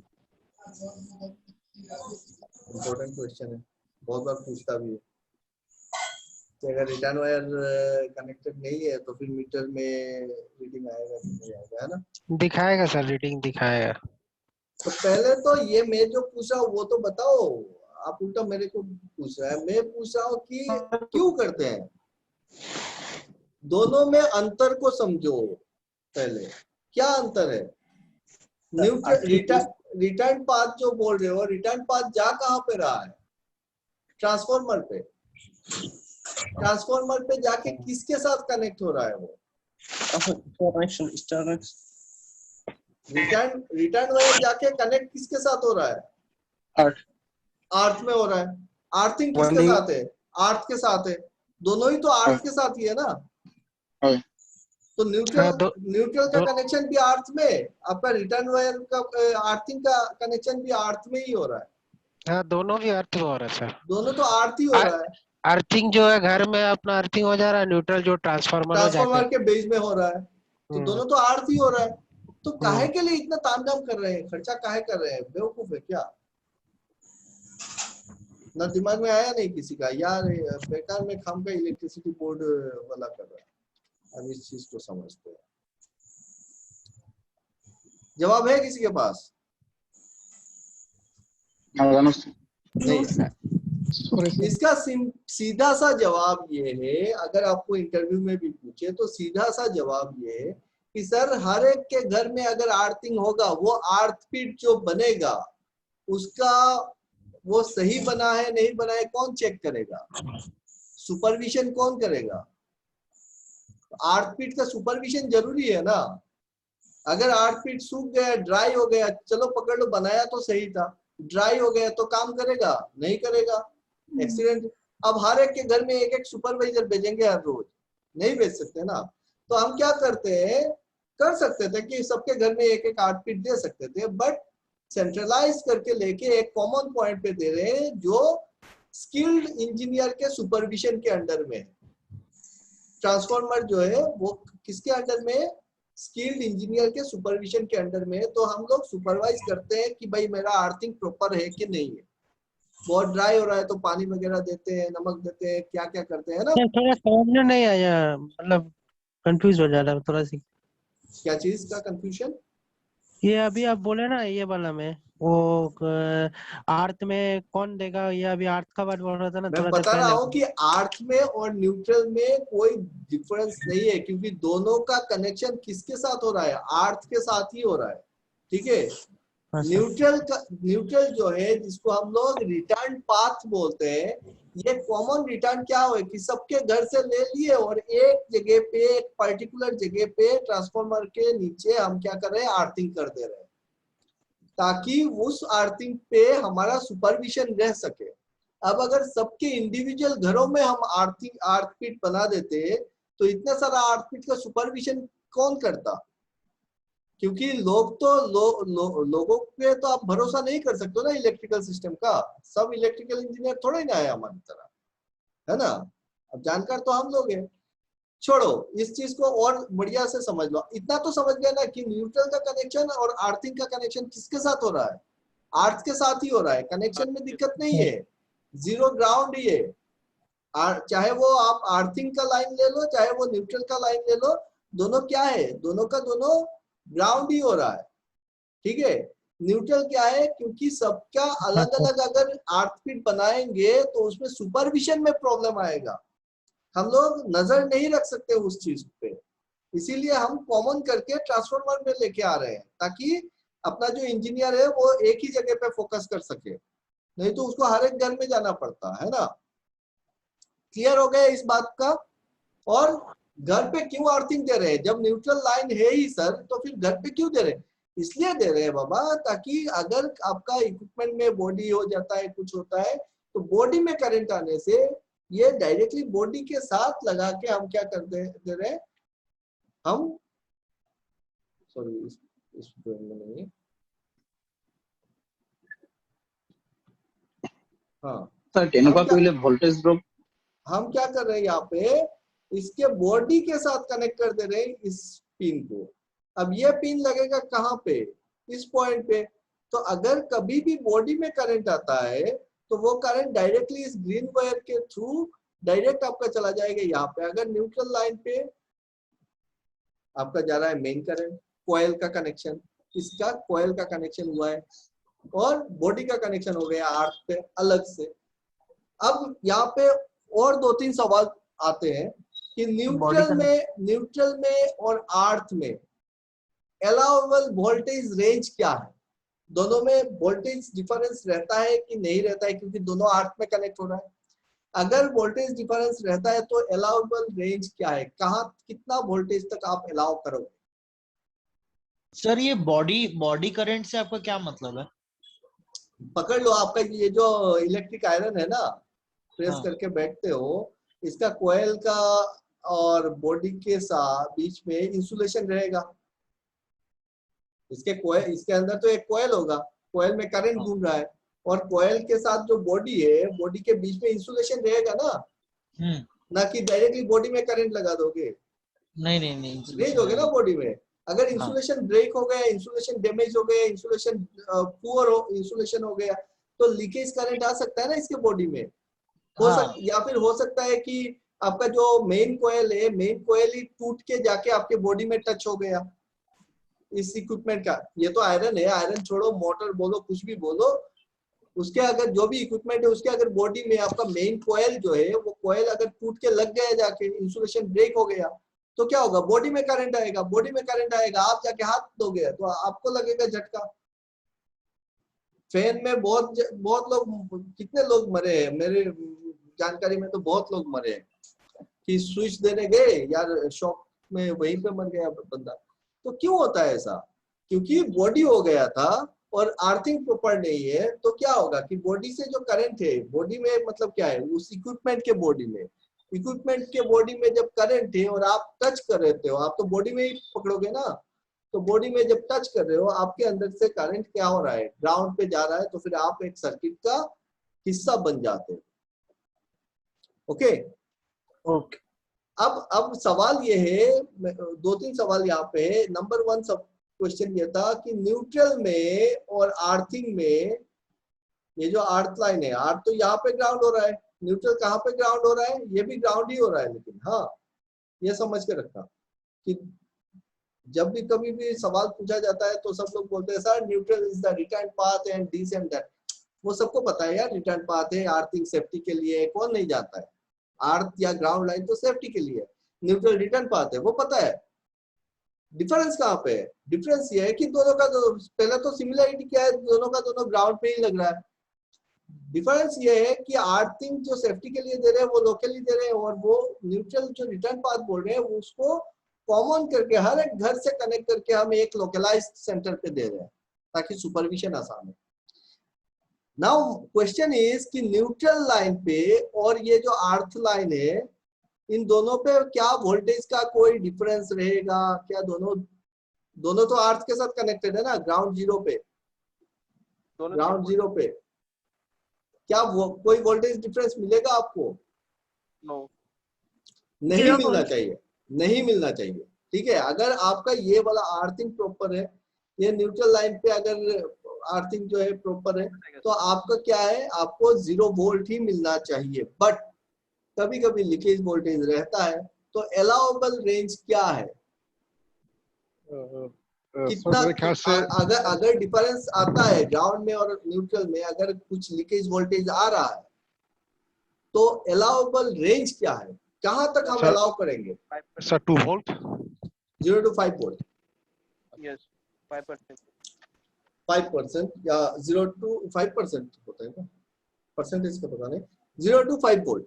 ठीक है, तो अगर आपका ग्राउंड में और अगर न्यूट्रल लाइन पे 5 वोल्ट के नीचे है वोल्टेज तो दिक्कत वाली बात नहीं है, लेकिन अगर 5 वोल्ट से ऊपर है अर्थ के साथ न्यूट्रल का, तो आपको सिस्टम आपका अर्थ पिट चेक करना है, अर्थ पिट में कुछ गड़बड़ हो रहा है कहीं पे, इसीलिए वोल्टेज बढ़ रहा है। ठीक है, सो भाई ये तो हो गया कॉन्सेप्चुअल बातें। और एक सवाल पूछते हैं, मजाकिया सवाल है कि भाई ये जो प्लग होता है ना अपना या फिर सॉकेट है, उसमें एक पिन जो अर्थ का है वो मोटा क्यों देते हैं? ताकि एरिया मोटा हो जाएगा तो क्या होगा, या फिर क्या पर्पस क्या है? कि अर्थिंग पहले मिले उसको। मतलब एरिया बढ़ने से क्या हो रहा है? मोटा देने का मतलब मकसद क्या है? सर वो अर्थिंग का जो है ना पहले घुसे, क्योंकि वो बड़ा होता है ना, पहले वो पिन जाए उसके बाद न्यूट्रल फेस जाए, सेफ्टी ज्यादा बढ़ जाता है उससे। सर आर्ट कनेक्शन तो जल्दी बाबू करने नहीं, मोटा क्यों करते हैं? For high voltage earthing area बड़ा रहा है, रेजिस्टेंस घटेगा। इंडिकेशन के लिए क्या सर कि ये इसमें सेफ्टी मैटर है sir, safety matter plus earthing का ये पॉइंट है। वो पिन बड़ा रहता है सर, अर्थिंग का जो पिन रहता है बड़ा होता, पहले प्लग जब इंटर करेंगे तो सबसे पहले जो अर्थिंग का ही पिन घुसे, उसके बाद दोनों पिन घुसे। अच्छा जी, एग्जैक्टली अर्थिंग होगा किसमें न्यूट्रल होगा, ये मैटर भी करता ना। एग्जैक्टली यहाँ पे टेक्निकल पॉइंट से ज्यादा इम्पोर्टेंट है कि सेफ्टी पॉइंट की भाई ये अगर तीनों पिन बराबर दे देता तो आप लगाते, कभी जाके अगर लगा दिया कि ये पिन भी अगर बराबर है, ये न्यूट्रल में या फिर ये लाइन में और ये न्यूट्रल में लगा दिए, तो ये वाला पिन जाके लाइन में, ऐसे तीनों पिन तो बराबर है, बिंगो है ना, कि कौन सा एंगल ज्यादा बेटर, तो लगा के देखो, तो लगा दिए, बोले जाके आपका अर्थिंग वाला सेफ्टी के लिए बनाए थे और उसी को लगा दिया लाइन पे और जाके पकड़ रहे हैं, क्या होगा? बर्बाद, झटका क्या, बर्बाद, डायरेक्ट लाइन ही दे रहे हो उसी को। तो इसीलिए इस पिन को हम लोग मोटा पिन रखते हैं, आइडेंटिफाइड रखते हैं कि भाई यही अर्थिंग है, इसी को ऊपर में लगाना है, जाके उधर छोटा वाले में जाके घुसेगा नहीं, है ना। तो सेफ्टी वाला इशू है। बहुत लोगों का ये लॉजिक होता है सर एरिया बड़ा होता है तो रेजिस्टेंस कम होगा, तो रेजिस्टेंस का सवाल ही नहीं, आप ग्राउंड जीरो से डायरेक्ट कनेक्ट करके रखते हो। अगर अर्थिंग प्रॉपर नहीं है तो फिर यहाँ पे रेजिस्टेंस घटा के भी क्या घंटा उखाड़ लोगे, है ना। और अर्थिंग अगर प्रॉपर है तो एक पतला सा ये भी रखोगे तो फिर सारा लोड इधर ही चला जाएगा। ठीक है, सो इसका मेन कारण है कि आइडेंटिफाई कर सके हम लोग कि सॉकेट को कि कौन सा वाला लाइन है, कौन सा लाइन न्यूट्रल का तो सवाल नहीं है, बट अर्थ पिन कौन सा है वो हम आइडेंटिफाई कर सके। इसमें और ज्यादा हाँ बोलो স্যার আমি আর্ট ওয়্যাৰটো নৰ্মেলি কম সাইজৰ দিম কেবলটো, কিন্তু সেইটো ডাঙৰ দিব লাগে নি স্যাৰ? नहीं, अर्थ वायर একেবারে পাতল 1 mm wire is sufficient no. तो अर्थिंग क्योंकि आप डायरेक्टली ग्राउंड पीट से कनेक्ट कर रहे हो, उसके उसमें तो करंट तो जा नहीं रहा है, लोड तो जा नहीं रहा है। लोड आएगा तब जाके आपको मोटा वायर सोचना है। ये इमरजेंसी कभी आएगा, जितना भी लीकेज आएगा वो चला जाएगा डायरेक्टली ग्राउंड जीरो पे, ठीक है। तो आज सर ये जो 5 वोल्ट वाला आपने बोला ना कि अलाउेबल है, मतलब ये कि फॉर एन एग्जांपल आपने 220 वोल्ट अगर लिया है, ठीक है, लाइव से, और हम आपका इक्विपमेंट 220 वोल्ट की जगह पे 215 वोल्ट यूज कर रहा है, तो मतलब कहना जो आप बोल रहे थे 5, तो वो वाला कॉन्सेप्ट जरा एक बार एग्जांपल लेके बताएंगे सर? नहीं, 5 वोल्ट का मैंने 215 220 का क्या बोला? नहीं मतलब जैसे आपने 0 to 5 वोल्ट बोला कि न्यूट्रल और अर्थिंग का difference maximum allowable range 5 volt से नीचे होना है। पकड़ लो अगर आपको 7 8 10 वोल्ट मिल जाए ना, 10 वोल्ट में आपको झटका नहीं मार रहा है, लेकिन अगर होता है ना कभी कभी, अगर उसमें न्यूट्रल में और अर्थिंग में अगर आप मेजर करते हो और अगर 5 वोल्ट से ऊपर है, इसका मतलब आपके अर्थ पीट में कुछ प्रॉब्लम है, आपको अर्थ पीट चेक करना है, वो मैंने बताया। मतलब थोड़ा यहाँ पे कोई कंफ्यूजन नहीं है, आराम से सोचना बैठ के। यहाँ पे ज्यादा दिक्कत वाली कॉन्सेप्ट भी नहीं दे रहा हूँ, मैं सिर्फ सवाल कर रहा हूँ ताकि आपके दिमाग खुला रहे। कभी भी इंटरव्यू पे जाते हो, अचानक से पूछ देता है तो वहां पे सोचना ना पड़ जाए, है ना। अचानक से अलाउबल वाला जो पैरामीटर है उसको एक्सप्लेन कैसे करते हैं, मतलब अगर किसी को बताना हो? नहीं, इसको एक्सप्लेन नहीं करना है, वो मेरे को भी पता है कि यार 5 वोल्ट से ऊपर होगा तो फिर हम लोगों को उतना तक हम अलाउ करते हैं। ये कुछ कहीं पे कुछ स्टैंडर्ड रहा होगा, मुझको भी याद नहीं आ रहा है, आईईसी स्टैंडर्ड होगा या फिर मतलब यानी कि अगर हम लोग वो जो न्यूट्रल वाला वो जो वायर है उस पर अगर वोल्टेज चेक करते हैं उसके अक्रॉस, तो हमें 5 वोल्ट से हमेशा कम मिलना चाहिए। मतलब आपका मल्टीमीटर को आपको न्यूट्रल पे लगाना है, हाँ, और आपके अर्थिंग को लगाना है। यहाँ पे मैक्सिमम वोल्टेज आपका 5 वोल्ट से नीचे होना चाहिए। ओके, एक तो अर्थिंग पे लगा दो 1 लीड लगाओ न्यूट्रल पे और चेक करो कि कितना आ रहा है। ये सब हम लोग इंडस्ट्री में बहुत हमेशा ही मेजर करते हैं, इंडस्ट्री में करना पड़ता है, क्योंकि मानो कुछ फॉल्ट आ रहा है या फिर कुछ माल फंक्शनिंग हो रहा है किसी इक्विपमेंट का। हाँ, माल फंक्शनिंग होता है ना, अचानक से कुछ ओकरेंस होता है, तो ये सब मतलब अर्थिंग जो है वो दिखने में बड़ा ही यार मामूली सा चीज लगता है, लेकिन उसके वजह से ऐसी दिक्कतें आ जाएगी आपके कंट्रोल सिस्टम में या फिर आपके इक्विपमेंट्स में कि आपको पता भी नहीं चलेगा, परेशान कर देता है, पकड़ में भी आता नहीं है ना। तो ये अर्थ पीट तो एकदम मैंडेटरी अच्छा रहना चाहिए, चाहे घर का बोलो चाहे इंडस्ट्री का बोलो। तो अर्थ पीट को बहुत ही ध्यान से देखना चाहिए, और चेकिंग का फंडा मैंने बताया न्यूट्रल और अर्थ का। ठीक है, अब आगे बढ़ते हैं थोड़ा सा और। सर इसमें इन्वर्टर का नहीं बताया सर, इन्वर्टर का कनेक्शन नहीं बताया, हाँ उसमें नहीं गया मैं, क्योंकि वो मेरा ये लाइन न्यूट्रल और ये जो बोर्ड वायरिंग दिखाने का मेरा मकसद ये है कि आपका कॉन्सेप्ट क्लियर हो जाए लाइन न्यूट्रल और अर्थिंग का, ठीक है। मगर मैं आपको इन्वर्टर का जो लगेगा सर वो फेस में ही लगेगा ना सर? इन्वर्टर का जो लगता है भैया, तो वो रिटर्न वायर का जो न्यूट्रल लाइन होता है उसी को फिर से फेस बना के ही ले लेता है, ठीक है। एक बार चेक कर लेना आप, उसमें नहीं जा रहे हैं, मुझको और भी बहुत सारी चीजें बतानी है। आगे बढ़ते हैं, चलो ठीक है। अच्छा, अब आगे बढ़ते हैं। ये हो गया, ये बड़ा ही सिंपल सा कंसेप्ट था, बहुत टाइम ले लिया, है ना, उतना हो गया। अगर किसी को स्पेशल कुछ ज्यादा दिक्कत वाली बातें आती है व्हाट्सएप कर देना मेरे को, मैं जवाब दूंगा। नेक्स्ट यहाँ पे देखो, हमने जो लास्ट में देखा था कि ये मेरा जनरेटर है, ठीक है। अब जनरेटर में क्या है कि यहाँ पे आपका रोटर है, और रोटर में हमने क्या बनाया, मैग्नेटिक फील्ड लगाया।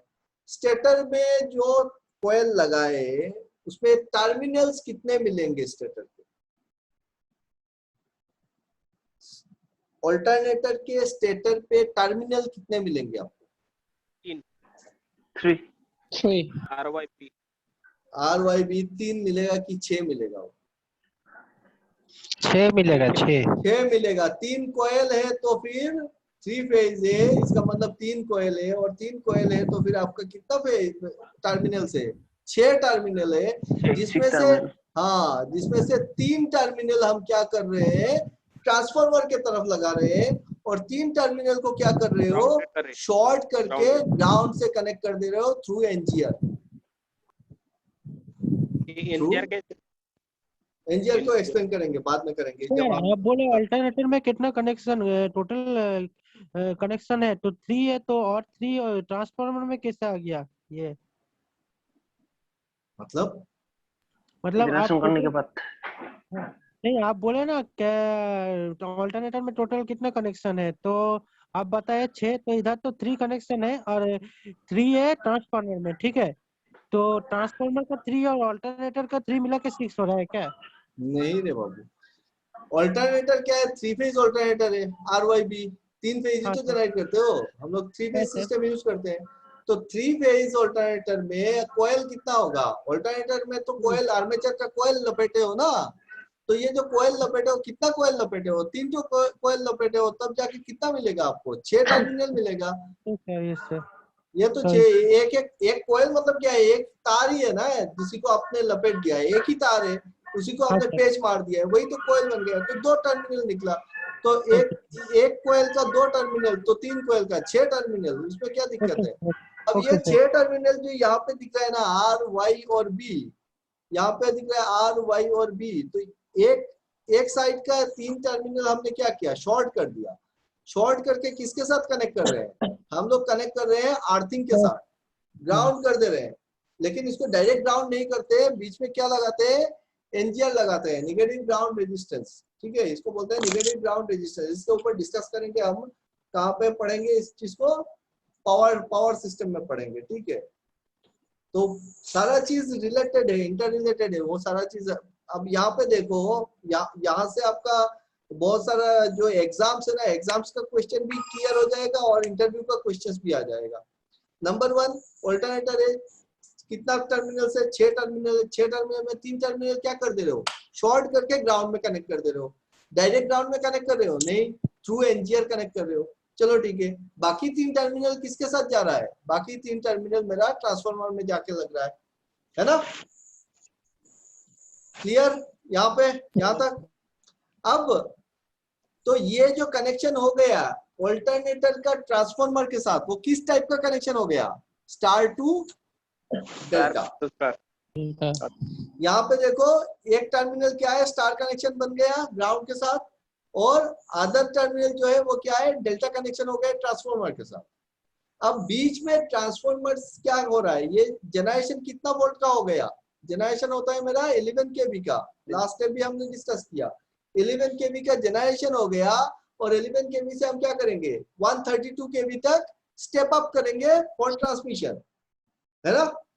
सो ट्रांसमिशन के लिए मेन ग्रिड में अगर ट्रांसमिशन कर रहे हैं तो फिर 132 वोल्ट तक हमको स्टेप अप करना है। अब डायरेक्टली एक स्टेप में करो, बीच में ट्रांसफार्मर लगा के करो, आपकी मर्जी, 11 to 33, 33 से 66, 66 से 132 कर लो, है ना।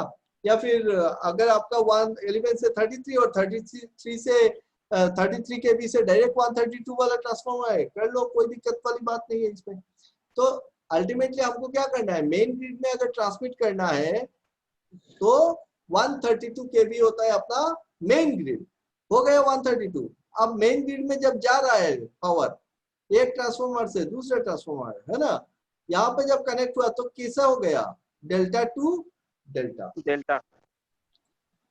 फिर ये कहा जाएगा 132 kV से सबस्टेशन में आएगा, और सबस्टेशन में फिर से स्टेप डाउन होगा, 132 kV से स्टेप डाउन होके कितना kV, 33 kV बन गया। 33 kV में आपका लोकल ट्रांसमिशन जो सबस्टेशन से उसमें गया, और 33 kV से आपका कितना वोल्ट पे आएगा, 415 वोल्ट पे। आपके घर के सामने जो ट्रांसफार्मर लगा हुआ है, उस ट्रांसफार्मर का इनपुट वोल्टेज कितना है, 415। देखना, एक बोर्ड लगा होता है, डेंजर 415 वोल्ट होता है ना। सो डेंजर 415 वोल्ट है, तो उस ट्रांसफार्मर में कितना वोल्ट आ रहा है, 415 वोल्ट आ रहा है। उसी ट्रांसफार्मर से हम क्या करते हैं, फिर डिस्ट्रीब्यूट करते हैं, और 3 फेज पे RYB 3 फेज पे अपने घर पे कनेक्शन आता है ना। सिंगल फेज भी आता है, 3 फेज भी कनेक्शन भी आता है, तो आपके घर पे आएगा। तो 415 वोल्ट से जब आप सिंगल फेज करके लोगे तो कितना वोल्ट मिलेगा फेज पे? 220 वोल्ट करके मिलेगा, जो अपने घर पे मिलता है ना। अब यहाँ पे देखो जानने वाली बात और याद रखने वाली बात क्या क्या है। नंबर 1, बहुत सारे एग्जाम्स में थियोरेटिकल क्वेश्चंस में ये सवाल आता है कि जो ऑल्टरनेटर से का कनेक्शन होता है वो क्या होता है, स्टार टू डेल्टा होता है, डेल्टा टू डेल्टा होता है, डेल्टा टू स्टार होता है।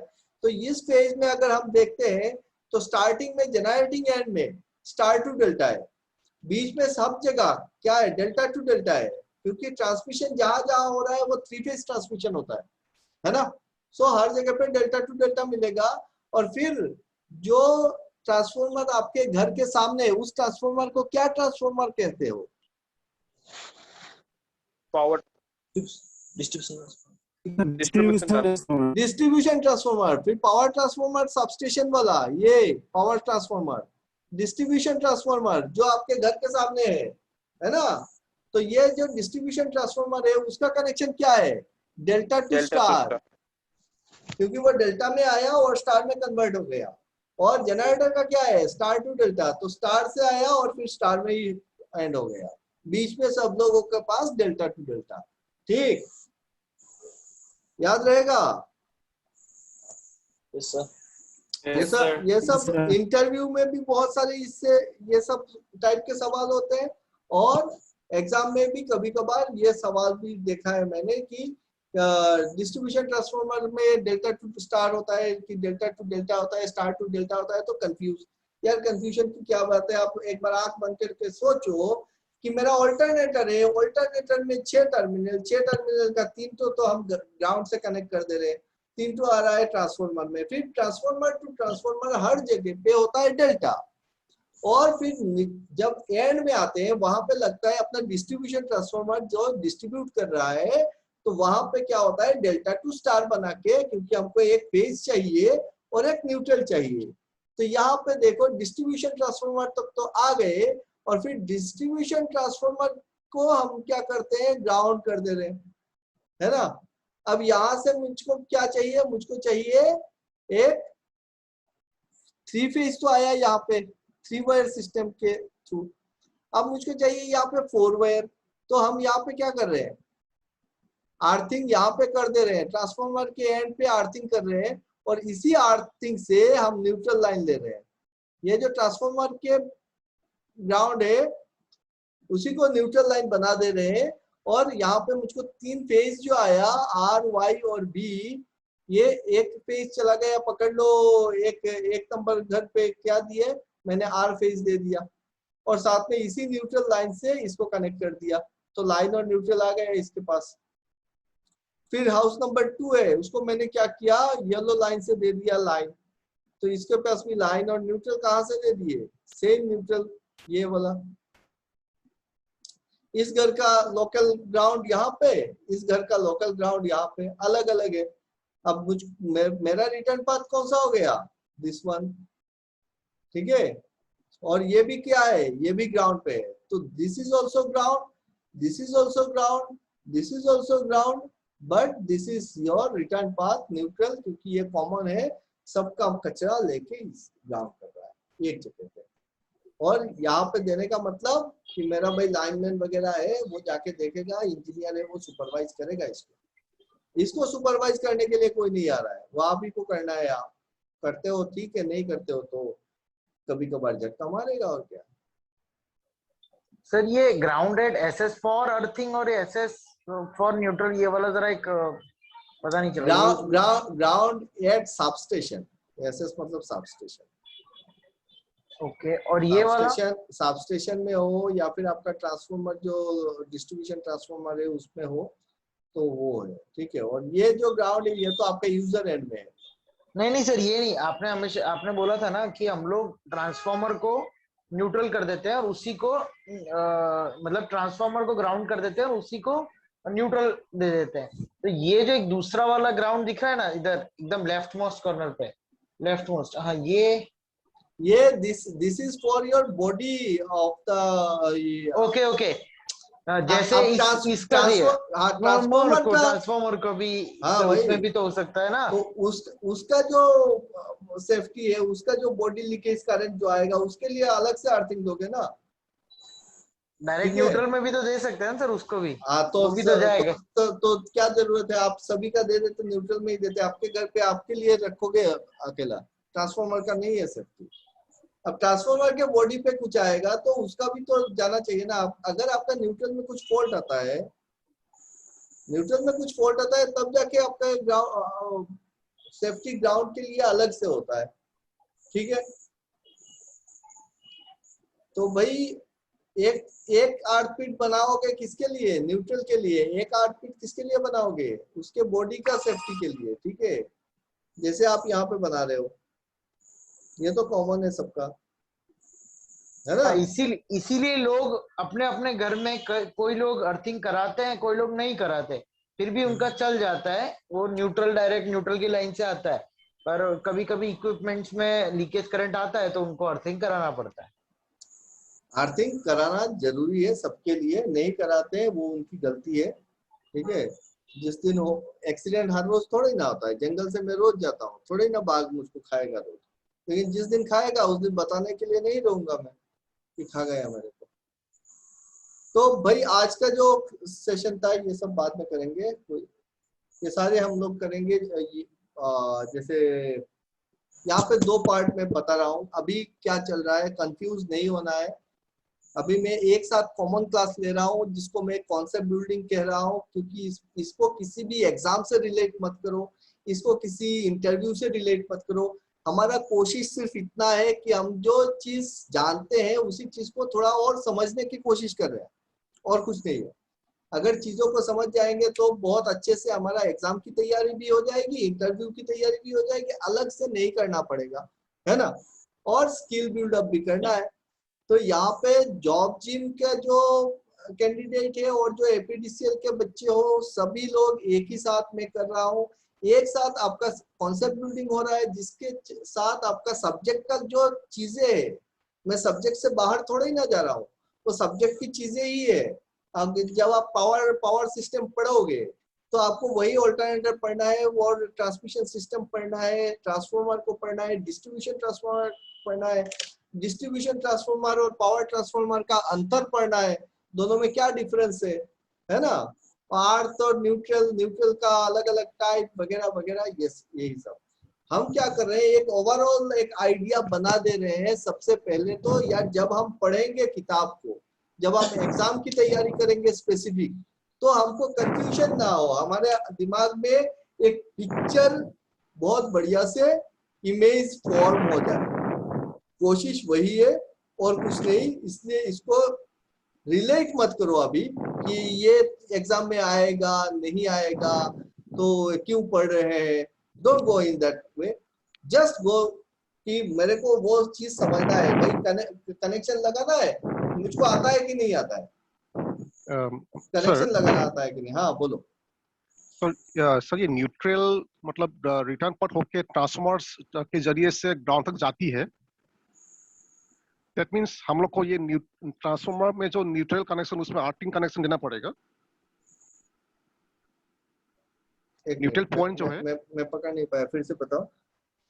सर ये जो न्यूट्रल जो है, न्यूट्रल ये रिटर्न पार्ट होके ट्रांसफॉर्मर में जाती है, फिर ट्रांसफॉर्मर के जरिए से ये ग्राउंड तक जाती है ये। तो ये ट्रांसफॉर्मर से जब ये ग्राउंड तक जाती है तो उसके लिए ये जो ट्रांसफॉर्मर में जो न्यूट्रल पॉइंट है उसमें आर्टिंग कनेक्शन देना पड़ेगा, तभी जाके वो मतलब ग्राउंड तक जाएगी। सर यही है। सर यदि हम लोग सर न्यूट्रल में यदि हम लोग आर्टिंग कनेक्शन नहीं देने से तो ये ग्राउंड तक नहीं जाएगी। ये न्यूट्रल जो मतलब आर्थी करना है, न्यूट्रल को भी आर्थी करना है, आर्थिंग करना है। आप ग्राउंड बोलते हो उसको भी आर्थी करना है, दोनों को आर्थ पीठ पे ही कनेक्ट करना है। अच्छा सर, यदि हम लोग सर ट्रांसफॉर्मर में जो न्यूट्रल कनेक्शन, न्यूट्रल पॉइंट जो है, यदि उसमें हम लोग यदि आर्थिंग कनेक्शन नहीं देंगे तो ट्रांसफॉर्मर में न्यूट्रल का जो कनेक्शन है उसको अगर आर्थ नहीं लगाओगे तो फिर आपका न्यूट्रल होगा ही नहीं। तब तो आपका आपका तो सर्किट ही क्लोज नहीं होगा। सर्किट क्लोज नहीं, जो कभी कभी ट्रांसफॉर्मर में जो दिक्कत आती है या न्यूट्रल कट जाता है आपका, इसीलिए सर। हाँ होता है, बहुत सारे टाइप का एरर आता है। एक उसमें से एक एरर ये भी है ना। हेलो सर, हाँ बोलो। आप तुमने अल्टरनेटर में एनसीआर लिया है और डिस्ट्रीब्यूशन ट्रांसफार्मर में एनसीआर क्यों नहीं लिया? तो अर्थिंग कनेक्ट करते हुए। अर्थिंग का एनजीआर का बोल रहे हो? हाँ, डिस्ट्रीब्यूशन ट्रांसफार्मर में एनसीआर नहीं लिया ना, डायरेक्ट अर्थिंग किया है। हाँ हाँ हाँ, ऑल्टरनेटर साइड में एनजीआर लगता है। उसका मजेदार कंसेप्ट है, बाद में बताएंगे, आज नहीं बताएंगे। एक साथ कितना बता रहे? और एनजीआर का नाम है नेगेटिव ग्राउंड रेजिस्टेंस। अब यहाँ पे इसको छेड़ेंगे तो थोड़ा लंबा खींचेगा कि एनजीआर जो है, एक तो बोल रहे हो आप ग्राउंड कर रहे हो। ग्राउंड क्यों कर रहे हो? ताकि जल्दी से सारा मतलब जीरो के साथ, और फिर वहां पे रेजिस्टेंस लगा दे रहे हो। इसको सोचना थोड़ा सा, ये एनजीआर क्या होता है कि एक तो हम ऑल्टरनेटर को ग्राउंड कर रहे हैं, लेकिन ग्राउंड में फिर से रेजिस्टेंस भी दे रहे हैं, है ना, नेगेटिव रेजिस्टेंस दे रहे हैं। ये यहाँ पे रेजिस्टेंस, माइनूट रेजिस्टेंस रखने का बहुत अहम है। आपका ऑल्टरनेटर डायरेक्ट ग्राउंड नहीं होता है, ठीक है। सो उसको, उस कॉन्सेप्ट को किसी और दिन छेड़ेंगे, आज नहीं। हाँ बोलो बोलो बोलो।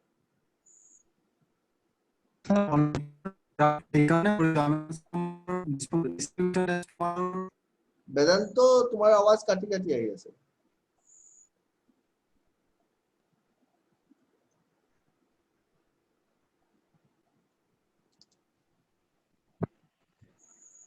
नहीं सुनाई दिया।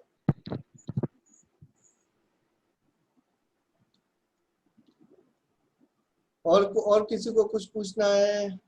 सर ये डेल्टा में 415 वोल्ट आपने लिखा है उधर, वो जो डिस्ट्रीब्यूशन ट्रांसफार्मर के बाद फिर वो 220 वोल्ट आया। वो 415 से 220 तो करते हो ना, स्टेप डाउन करते हो ना। स्टेप डाउन क्या? डिस्ट्रीब्यूशन ट्रांसफार्मर कौन सा है? अभी घर से गली में निकलो, पुलिस ना मारे तो, निकल के देखो, वहां पे लगा हुआ है आपका डिस्ट्रीब्यूशन ट्रांसफार्मर। वही है 415 वोल्ट का। एक मेरा चेहरा लगा हुआ होगा वहां पे, है ना। फिर वहां से स्टेप डाउन होके 220 होके हमारे घर पे आता है। हाँ, अब वो तो जो इस ट्रांसफार्मर के पीछे तरफ देंगे, जो आके घुस रहा है वहां पे 3 तार घुस रहा है और निकल रहा है, तो फिर वहां पे क्या होगा? एक तो एडिशनल न्यूट्रल लेके निकलेगा, RYB, है ना। और एक R के साथ ले चला गया, एक B के साथ चला गया, एक इसके साथ चला गया, तो एक एक पेज लेके वो न्यूट्रल वाला घूमने निकल जाता है सब अलग अलग। लाइव वायर में R को भी लाइव बोल सकते हैं, येलो को भी लाइव बोल सकते हैं, ब्लू को भी लाइव बोल सकते हैं। किसी को भी, मतलब किसी के घर पे अगर R दिया है, किसी के येलो दिया, किसी के ब्लू दिया है ना, वो तीनों लाइव वायर्स है। तो तीनों तो लाइव है, जिसमें करंट है वही लाइव है। आप क्या रेड वाला को ही लाइव बोलेगा, येलो को कुछ और बोलेगा क्या? उसमें करंट अलग, येलो कलर का करंट आ रहा है। हेलो सर, करंट थोड़े ना येलो कलर का आएगा। हाँ बोलो।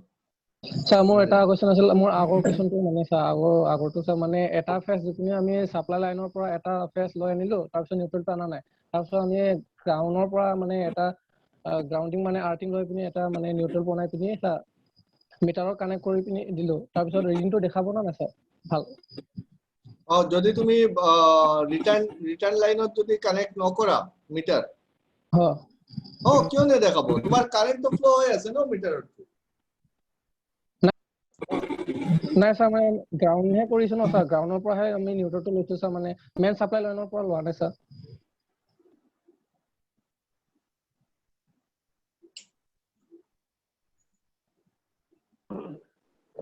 হেল্ল' স্যাৰ, মানে স্যাৰ আমি মেইন সাপ্লাই লাইনৰ পৰা আমি দুটা ৱায়াৰ লৈ আনো স্যাৰ, ফেজ আৰু নিউট্ৰেল।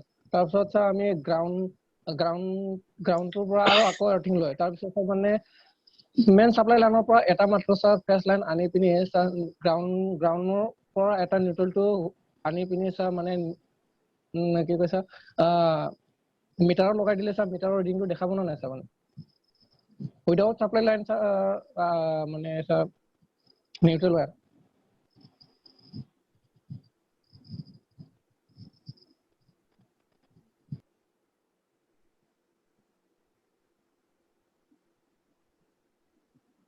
हेलो सर,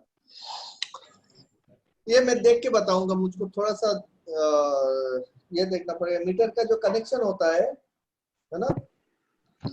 हो सर হয় স্যার মানে গ্রাউন্ডৰ পৰা স্যার মানে আমি वाट मीटर का कनेक्शन ना थोड़ा सा मैं समझ गया तुम्हारा बात कि ये सवाल आता भी है कि अगर आपका लाइन आया है और आपने आर्थिंग के साथ कनेक्ट कर दिया, न्यूट्रल में आपने कनेक्ट नहीं किया और इक्विपमेंट चला रहे हो, तो फिर मीटर पे रीडिंग आएगा कि नहीं आएगा, यही पूछना है ना। हाँ सर हाँ मैं वो नेक्स्ट क्लास में बताता हूँ, ठीक है। Okay sir thank you. अगर सबस्टेशन से भी ग्राउंडेड न्यूट्रल करके ही भेजे हैं तो फिर घर में क्यों फिर से ग्राउंड करना पड़ा है। हाँ पिंकू गोस्वामी, अगर सबस्टेशन से भी, हाँ वही उसी चीज को तो एक्सप्लेन किया भाई अभी तक कि सबस्टेशन में भी आर्थिंग किया हुआ है, पावर स्टेशन में भी आर्थिंग किया हुआ है, और आपके घर में भी आप आर्थिंग कर रहे हो। आपके घर पे आप आर्थिंग कर रहे हो ताकि लीकेज करंट जो है वो अगर कभी आ रहा है बॉडी पे आ रहा है तो वो डायरेक्ट अर्थ पे चला जाए। और आपका जो मेन फेज लाइन है वो न्यूट्रल जो है वो कहाँ पे कनेक्ट कर रहे हो, वो कनेक्ट कर रहे हो आपका मेन कॉइल पे, और कॉइल से होते हुए वो जाके एक ट्रांसफार्मर पे के एंड पे ग्राउंड हो रहा है। दोनों ही ग्राउंड है सर। चीज ही ग्राउंड है। हाँ बोलो। हाँ सर मेरा एक क्वेश्चन था सर। अगर अगर अगर मैं अगर फेस को डायरेक्टली पकड़ लेता हूँ, अगर न्यूट्रल को नहीं टच करता हूँ और ग्राउंडिंग भी नहीं हुआ तो क्या करंट मारेगा? नहीं मारेगा, पूरा दिन लटकते रहो, कोई मना नहीं करेगा। एक बार पकड़ के देख लेना जाके। नहीं सही में बताइए सर। कुछ नहीं होगा, but you must be properly insulated, ठीक है। अगर आप लकड़ी के टेबल पे खड़े हो और अगर आपको कोई छू नहीं रहा है, आप अगर पूरा इंसुलेटेड आप कंफर्म हो, रबर पैड रख लो, जूता पहन लो, जाके आप एकदम 220 का लाइन तो कुछ भी नहीं है, उसको पकड़ के बैठ सकते हो। पहला झटका जो मारेगा ना, करंट का झटका, बिजली का झटका कितनों ने खाया है बताओ पहले? मैं तो खाया सर। हाँ, मैंने भी तो जिसने खाया है उसी को पता है कि वो झटका होता कैसा है, ठीक है। जिसने नहीं खाया है वो नहीं जाए। बट मैं तो बहुत जोर से खाया। लाइव वायर को अगर आपको पकड़ना है ना तो आपको जोर से पकड़ना पड़ेगा, क्योंकि आप ऐसे ऐसे करके अगर ऐसे करोगे ना तो वो झटका मारेगा, उसी झटके से आप गिर जाओगे, गिर के मर जाओगे, करंट से नहीं मरोगे। तो झटका जो है उस झटके को लेने के लिए आपको पकड़ना पड़ेगा जोर से। अगर उसको दबा दिए और अगर आप ग्राउंड नहीं हो तो आपको कोई डैमेज नहीं करेगा। लेकिन वही चीज आप 11 केवी लाइन पे या फिर 440 केवी लाइन पे जाके नहीं करोगे ना, वो तो जला देगा आपको। तो वोल्टेज जो है वो आप अगर उसको पकड़ सकते हो और अगर ग्राउंड नहीं होते हो तो आपको कोई डैमेज नहीं होगा। आप पकड़ के बैठ जाओ, फिर आप टेस्टर लगाओ, टेस्टर जलेगा। ऐसा स्टंट बहुत लोग करते हैं, दिखाते भी है कि देखो मेरे बॉडी पे करंट आ रहा है, और अगर किसी ने मजाक में उसको छू दिया ना तो वो भी जाएगा, ये भी जाएगा, दोनों जाएगा सर। हाँ। मगर सर हल्का, आप बोले कि जोर से पकड़ेंगे तो नहीं लगेगा, मगर हल्का से पकड़ेंगे तो लगेगा। हल्का से नहीं लगेगा। अरे बाबा मैं क्या बोल रहा हूँ, जब आप पकड़ोगे ना तो क्या है कि झटका तो एक तो मारेगा ना, पहले जिन करके लगेगा ना, उसी से आप डर के मारे गिर जाओगे। वो मैं बोल रहा हूँ कि ऊपर बैठ के टेबल से गिर के मर जाओगे। वो मैं बोल रहा हूँ कि झटका तो मारेगा ना एक तो। आप फर्स्ट टाइम मारता है।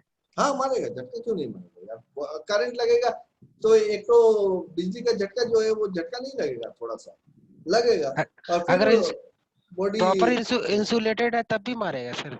हल्का सा लगेगा सर। ऐसा तो हल्का वाला जैसे अब मैंने कभी टच किया नहीं भाई। वे जितना बार दिखाया वो अनजाने में हो गया, और दोबारा हिम्मत नहीं होती है कि फिर से एक बार टच करके देख लो।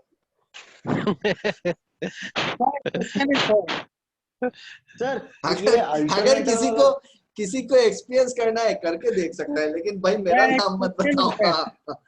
सर ये अल्टरनेटर वाला जो अपना हमने जो कल किया था लास्ट लेक्चर में, अपने अल्टरनेटर का रोटर और स्टेटर और रोटिंग में कहाँ लगाएंगे और स्टैटिक डिवाइस पे अपने क्या कनेक्ट करेंगे, वो वाला किया था हमने। तो जब नेक्स्ट अभी आगे हम जाएंगे तो क्या इसके बारे में और डीपली अल्टरनेटर के बारे में स्पेशली पढ़ेंगे? मतलब हाँ पढ़ेंगे ना, तो और क्या करेंगे, यही सारी चीजें तो पढ़ना है।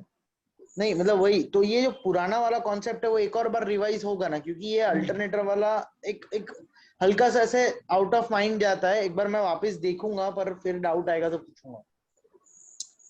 ये जितनी सारी बातें हम लोग कर रहे हैं या फिर आज तक किए हैं, वो बातें हर एक लाइन शायद से 5-6 बार या फिर 10 बार रिपीट होगी, क्योंकि हर सब्जेक्ट में जब हम लोग यहाँ इसके बाद 1 महीना बाद हम लोग स्प्लिट हो जाएंगे, एक टीम चला जाएगा ट्रेनिंग के लिए, एक टीम चला जाएगा कोचिंग के लिए।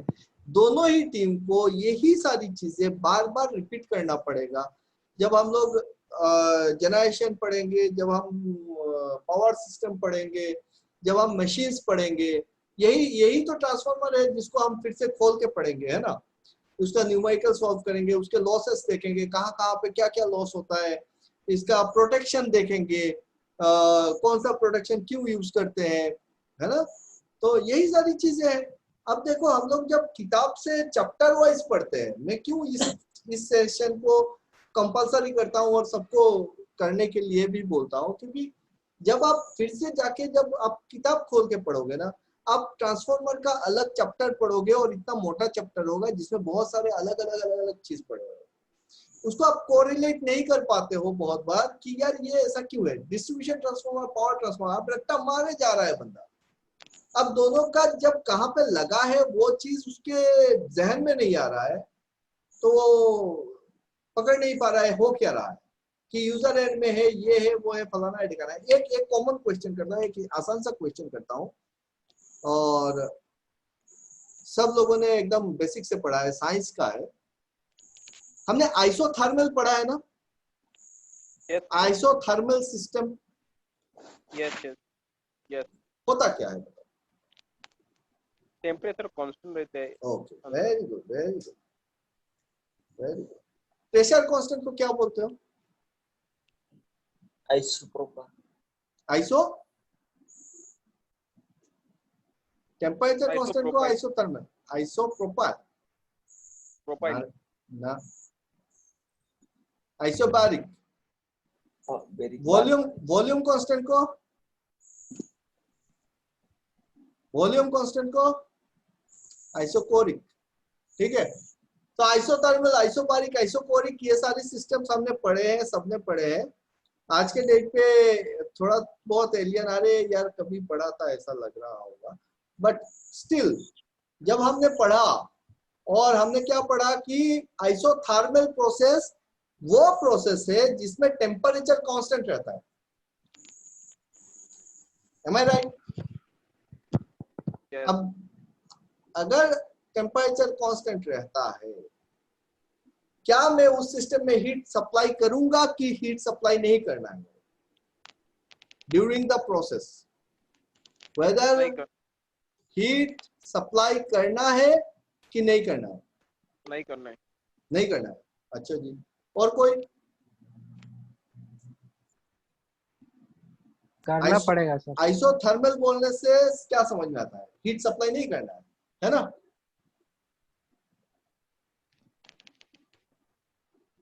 अब देखो, अगर आपको टेम्परेचर को कांस्टेंट रखना है, एक प्रोसेस चल रहा है वहां पे, कांस्टेंट रखना तो उसमें हो देना रहा है, पड़ेगा। तो अगर उसका टेम्परेचर को कांस्टेंट रखना है तो आपको कंटिन्यूअसली हीट को सप्लाई करना पड़ेगा, तब जाके उसका टेम्परेचर कांस्टेंट होगा।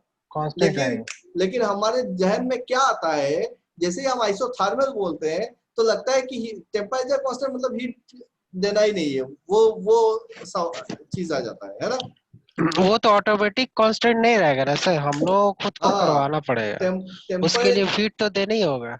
टेम्परेचर कांस्टेंट नहीं रहेगा, जब प्रोसेस हो रहा होगा तो उसका टेम्परेचर ड्रॉप हो रहा होगा। तो आपको अगर कांस्टेंट रखना है तो फिर आपको बाहर से उसको हीट देना है, ताकि आपको कांस्टेंट टेम्परेचर मेंटेन करना है। या तो हीट देना है या फिर हीट को निकालना है, ऐसा नहीं है कि सिर्फ देना ही पड़ेगा। या तो हीट इवॉल्व हो रहा है प्रोसेस पे, तो आपको constant temperature isothermal process maintain करना है। जैसे आइसोथर्मल का एग्जांपल लेते हैं कुछ, एक प्रैक्टिकल एग्जांपल दो तो, अगर कोई है तो। वो थर्मस, बॉयलर, बॉयलर के अंदर क्या होता है? स्टीम जनरेशन होता है। बॉयलर के अंदर क्या होता है, स्टीम जनरेशन होता है, ठीक है। और बॉयलर पे कौन सा प्रोसेस होता है, आइसोथर्मल। क्या करते हो कि आपको ही टेम्परेचर को कांस्टेंट रखना है, तो आप कंटिन्यूअसली फ्यूल जलाते रहते हो उसके नीचे। फ्यूल नहीं दोगे तो बॉयलर का प्रोसेस नहीं चलेगा, ठीक है। रैंकाइन साइकिल पढ़ा था क्या आप लोगों ने?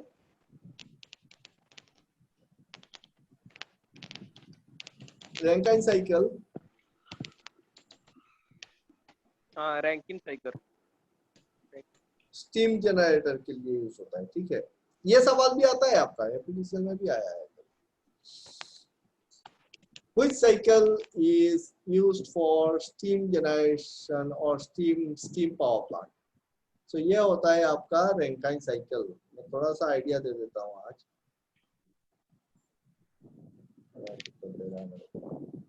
ऐसा होता है रैंकाइन साइकिल। अब ये हो गया मॉडिफाइड रैंकाइन साइकिल। So ये this is your Rankine cycle, ठीक है।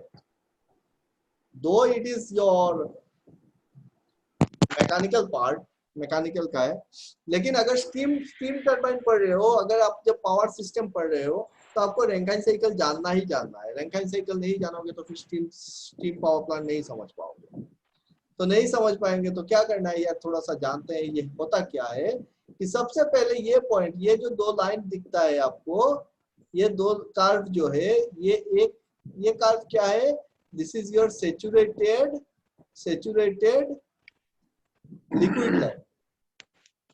This is your saturated liquid line, and ये वाला येलो लाइन जो दिख रहा है, ये this is your saturated vapor line. जो वाटर को आप जब गर्म करते हो तो आपको पता है कि एक लाइन पे जाके वो सेचुरेशन पे आएगा, लिक्विड और वेपर फेज पे। उससे ज्यादा हीट थोड़ा सा दोगे वो वेपर बन जाएगा। यहाँ पे हो गया वो वेपर, और वेपर रहेगा जब तक सारा मॉलिक्यूल्स वेपर फेज में नहीं जाता है, जब तक वो पूरा लेटेंट हीट गेन नहीं कर लेता है। और उसके बाद आप थोड़ा सा और हीट दोगे तो वो सुपर हीट स्टेट पे चला जाएगा। This is your super heated state और गैस स्टेट, ठीक है। तो सुपर हीटेड स्टेट ये हो गया वेपर फेज, ये हो गया लिक्विड फेज। तो ये दो लाइन जो है कर्व दिख रहा है, एक है सेचुरेटेड लिक्विड लाइन, एक है सेचुरेटेड वेपर लाइन। अब क्या हो रहा है कि जब आपका टरबाइन बॉयलर पे पानी आएगा, सबसे पहले ये क्यों नहीं आता है, ये जो पानी आएगा तो पानी यहाँ पे पंप से पंप कर रहे हो, जब आप पंपिंग करोगे। अच्छा ये कौन सा डायग्राम मैं बता रहा हूँ, this is your TS diagram, मतलब टेम्परेचर वर्सेस एंट्रोपी डायग्राम। अब कोई बोलना नहीं सर इससे हमको क्या मतलब, समझो बात को कि टेम्परेचर वर्सेस एंट्रोपी डायग्राम। तो जब हम पंपिंग कर रहे हैं ना, बॉयलर फीड पंप चला के आप पानी को प्रेशराइज करके ऊपर बॉयलर ड्रम में भेजोगे, तो क्या हो रहा है, जब पंप होगा तो कंप्रेस्ड होगा तो एंट्रोपी क्या होगा, कम होगा। तो इसीलिए ये जो कार्ब है यहाँ पे देखो, ये एंट्रोपी लाइन है, एंट्रोपी इतना था तो एंट्रोपी कम हो गया, और टेम्परेचर हल्का सा बढ़ा। प्रैक्टिकली आपको दिखने नहीं मिलेगा उतना बढ़ना, बट थियोरेटिकली उतना सा राइज हो रहा है टेम्परेचर। उसके बाद क्या है, इकोनोमाइजर के अंदर जा रहा है, और ये इकोनोमाइजर पार्ट होगा। इकोनोमाइजर के अंदर क्या होगा, टेम्परेचर खूब बढ़ेगा, सेंसिबल हीट है वहां पे। तो सेंसिबल हीट में क्या होता है, टेम्परेचर बढ़ता है। टेम्परेचर बढ़ते बढ़ते कहाँ पे आ गया, सेचुरेटेड लिक्विड पे आ गया, सेचुरेशन पे आया। सेचुरेशन से ऊपर नहीं जाएगा इकोनोमाइजर के अंदर, फिर वो जाएगा बॉयलर ड्रम या फिर उस वहां पे इवेपोरेटर पे। इवेपोरेटर मतलब जो हम बॉयलर बोलते हैं, और इवेपोरेटर पे क्या होगा, लिक्विड से वो पूरा का पूरा वेपर बन जाएगा, गैस बन जाएगा, vapour line, saturated vapour line पे। और यहाँ पे टेम्परेचर नहीं बढ़ेगा, यहाँ पे फुल हीट गेन करेगा। और ये जो टेम्परेचर हीट जो गेन करेगा, इसको हम क्या बोलेंगे, लेटेंट हीट बोलेंगे, क्योंकि वो हीट दिख नहीं रहा है, सेंसिबल नहीं है, सेंस नहीं कर पा रहे हो। ये लेटेंट हीट है, छुपा रुस्तम है, वो मॉलिक्यूल का एनर्जी बढ़ा रहा है, और एनर्जी बढ़ते बढ़ते लिक्विड से क्या बन गया, वेपर बन गया। और वेपर से उसके बाद आप जब सुपर हीटर में डाल रहे हो तो वो सुपर हीट हो रहा है। उसके बाद सुपर हीटेड स्टीम जो आएगा उसको आप दे दोगे टरबाइन को, और टरबाइन के अंदर पूरा का पूरा वर्क डन होगा। टरबाइन जो घूमेगा, जो आपका करंट बनाएगा, जनरेटर को जो घुमाएगा, क्या कर रहा है, वर्क डन कर रहा है। तो घुमा कैसे रहा है, against the electromechanical force, electromagnetic force जो आप इधर से लोड दे रहे हो, मैग्नेटिक फील्ड जो प्रोड्यूस हो रहा है उसके वजह से उल्टा उसके अगेंस्ट में ये स्टीम ही है जो टरबाइन घुमा रहा है, इसी को घुमाने में ताकत लग रहा है। तो इसका ड्रॉप हो रहा है क्या, टेम्परेचर। और फिर एक कहाँ पे आ गया, सैचुरेटेड वेपर लाइन पे, जहां से आप क्या करोगे, कंडेंसर में से इसका हीट को निकाल दोगे, क्योंकि यहाँ पे तो टेम्परेचर कम हो गया बट वो वेपर फेज पे है। अब टेम्परेचर को जब हीट को निकाल दोगे, ये बन जाएगा क्या, लिक्विड बन जाएगा। यहाँ पे टेम्परेचर को निकाल दिया, टेम्परेचर सेम है, हीट को निकाल दिए तो टेम्परेचर सेम रहा, लेटेंट हीट ऑफ कंडेंसेशन उसको निकाल दिए, और फिर ये कंडेंसेट बनके वाटर वेपर बनके फिर से आया डिएरेटर पे, वहां से फिर से पंप किए, भेजे बॉयलर पे, इकोनोमाइजर, बॉयलर, फिर टरबाइन, फिर आया कंडेंसर। ये साइकिल चलता रहता है, इसी को हम लोग बोलते कूलिंग हैं टावर का क्या काम होता है, cooling tower? Modified Rankine cycle. Cooling tower का काम यहाँ पे है कि आपका जो हीट है ना, जो वेपर में जो लास्ट हीट बच गया है, लेटेंट हीट जो बच गया है, उस लेटेंट हीट को एक्सट्रैक्ट करने के लिए कूलिंग टावर लगाते हैं। Okay sir. ठीक है, कूलिंग टावर का पानी ठंडा पानी आएगा, स्टीम का गरम वाटरफॉल जैसा लगता है सर, वाटरफॉल जैसा, मैं गया था एक बार सामने। हाँ, वाटरफॉल जैसा, वो ऊपर से करके गर्म पानी ऊपर से नीचे आता रहेगा, और जो ठंडा हवा है उसके कांटेक्ट में आएगा तो पानी ठंडा बन के आएगा, वही ठंडा पानी फिर से भेज दोगे। बहुत सारी बातें यार, कितना बात। चल यार, आज के